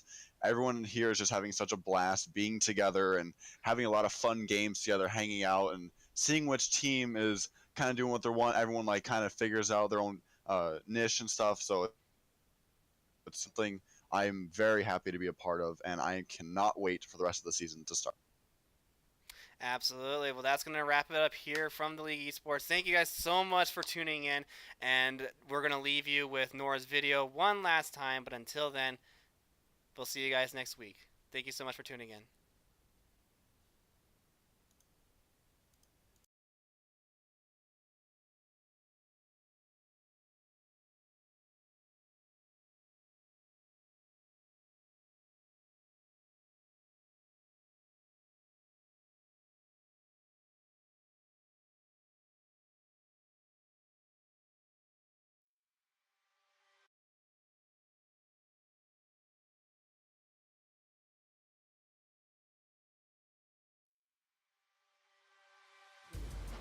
Great touch.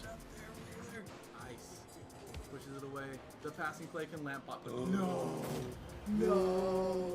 Wow. Here's coming in as well. This might actually be US economy going down. She is going to get the flash route. She's going to flash out of the way here. She's going to get down. First blood goes over to the Divide. Junglers get traded over.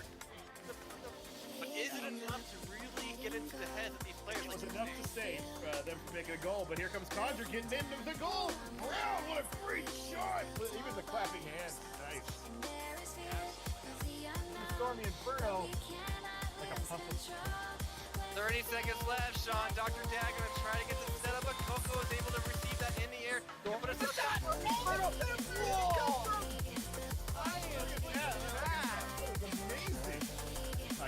I cannot believe it.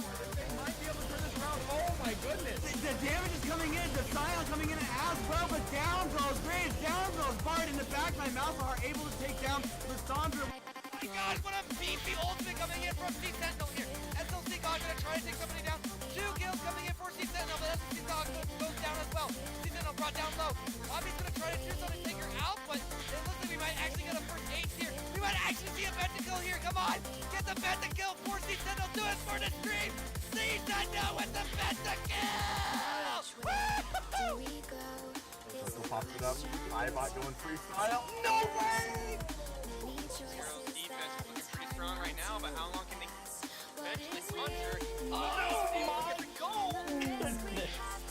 Almost saved it. Watch how close. The angle that gets him, not the timing. Somebody clip that.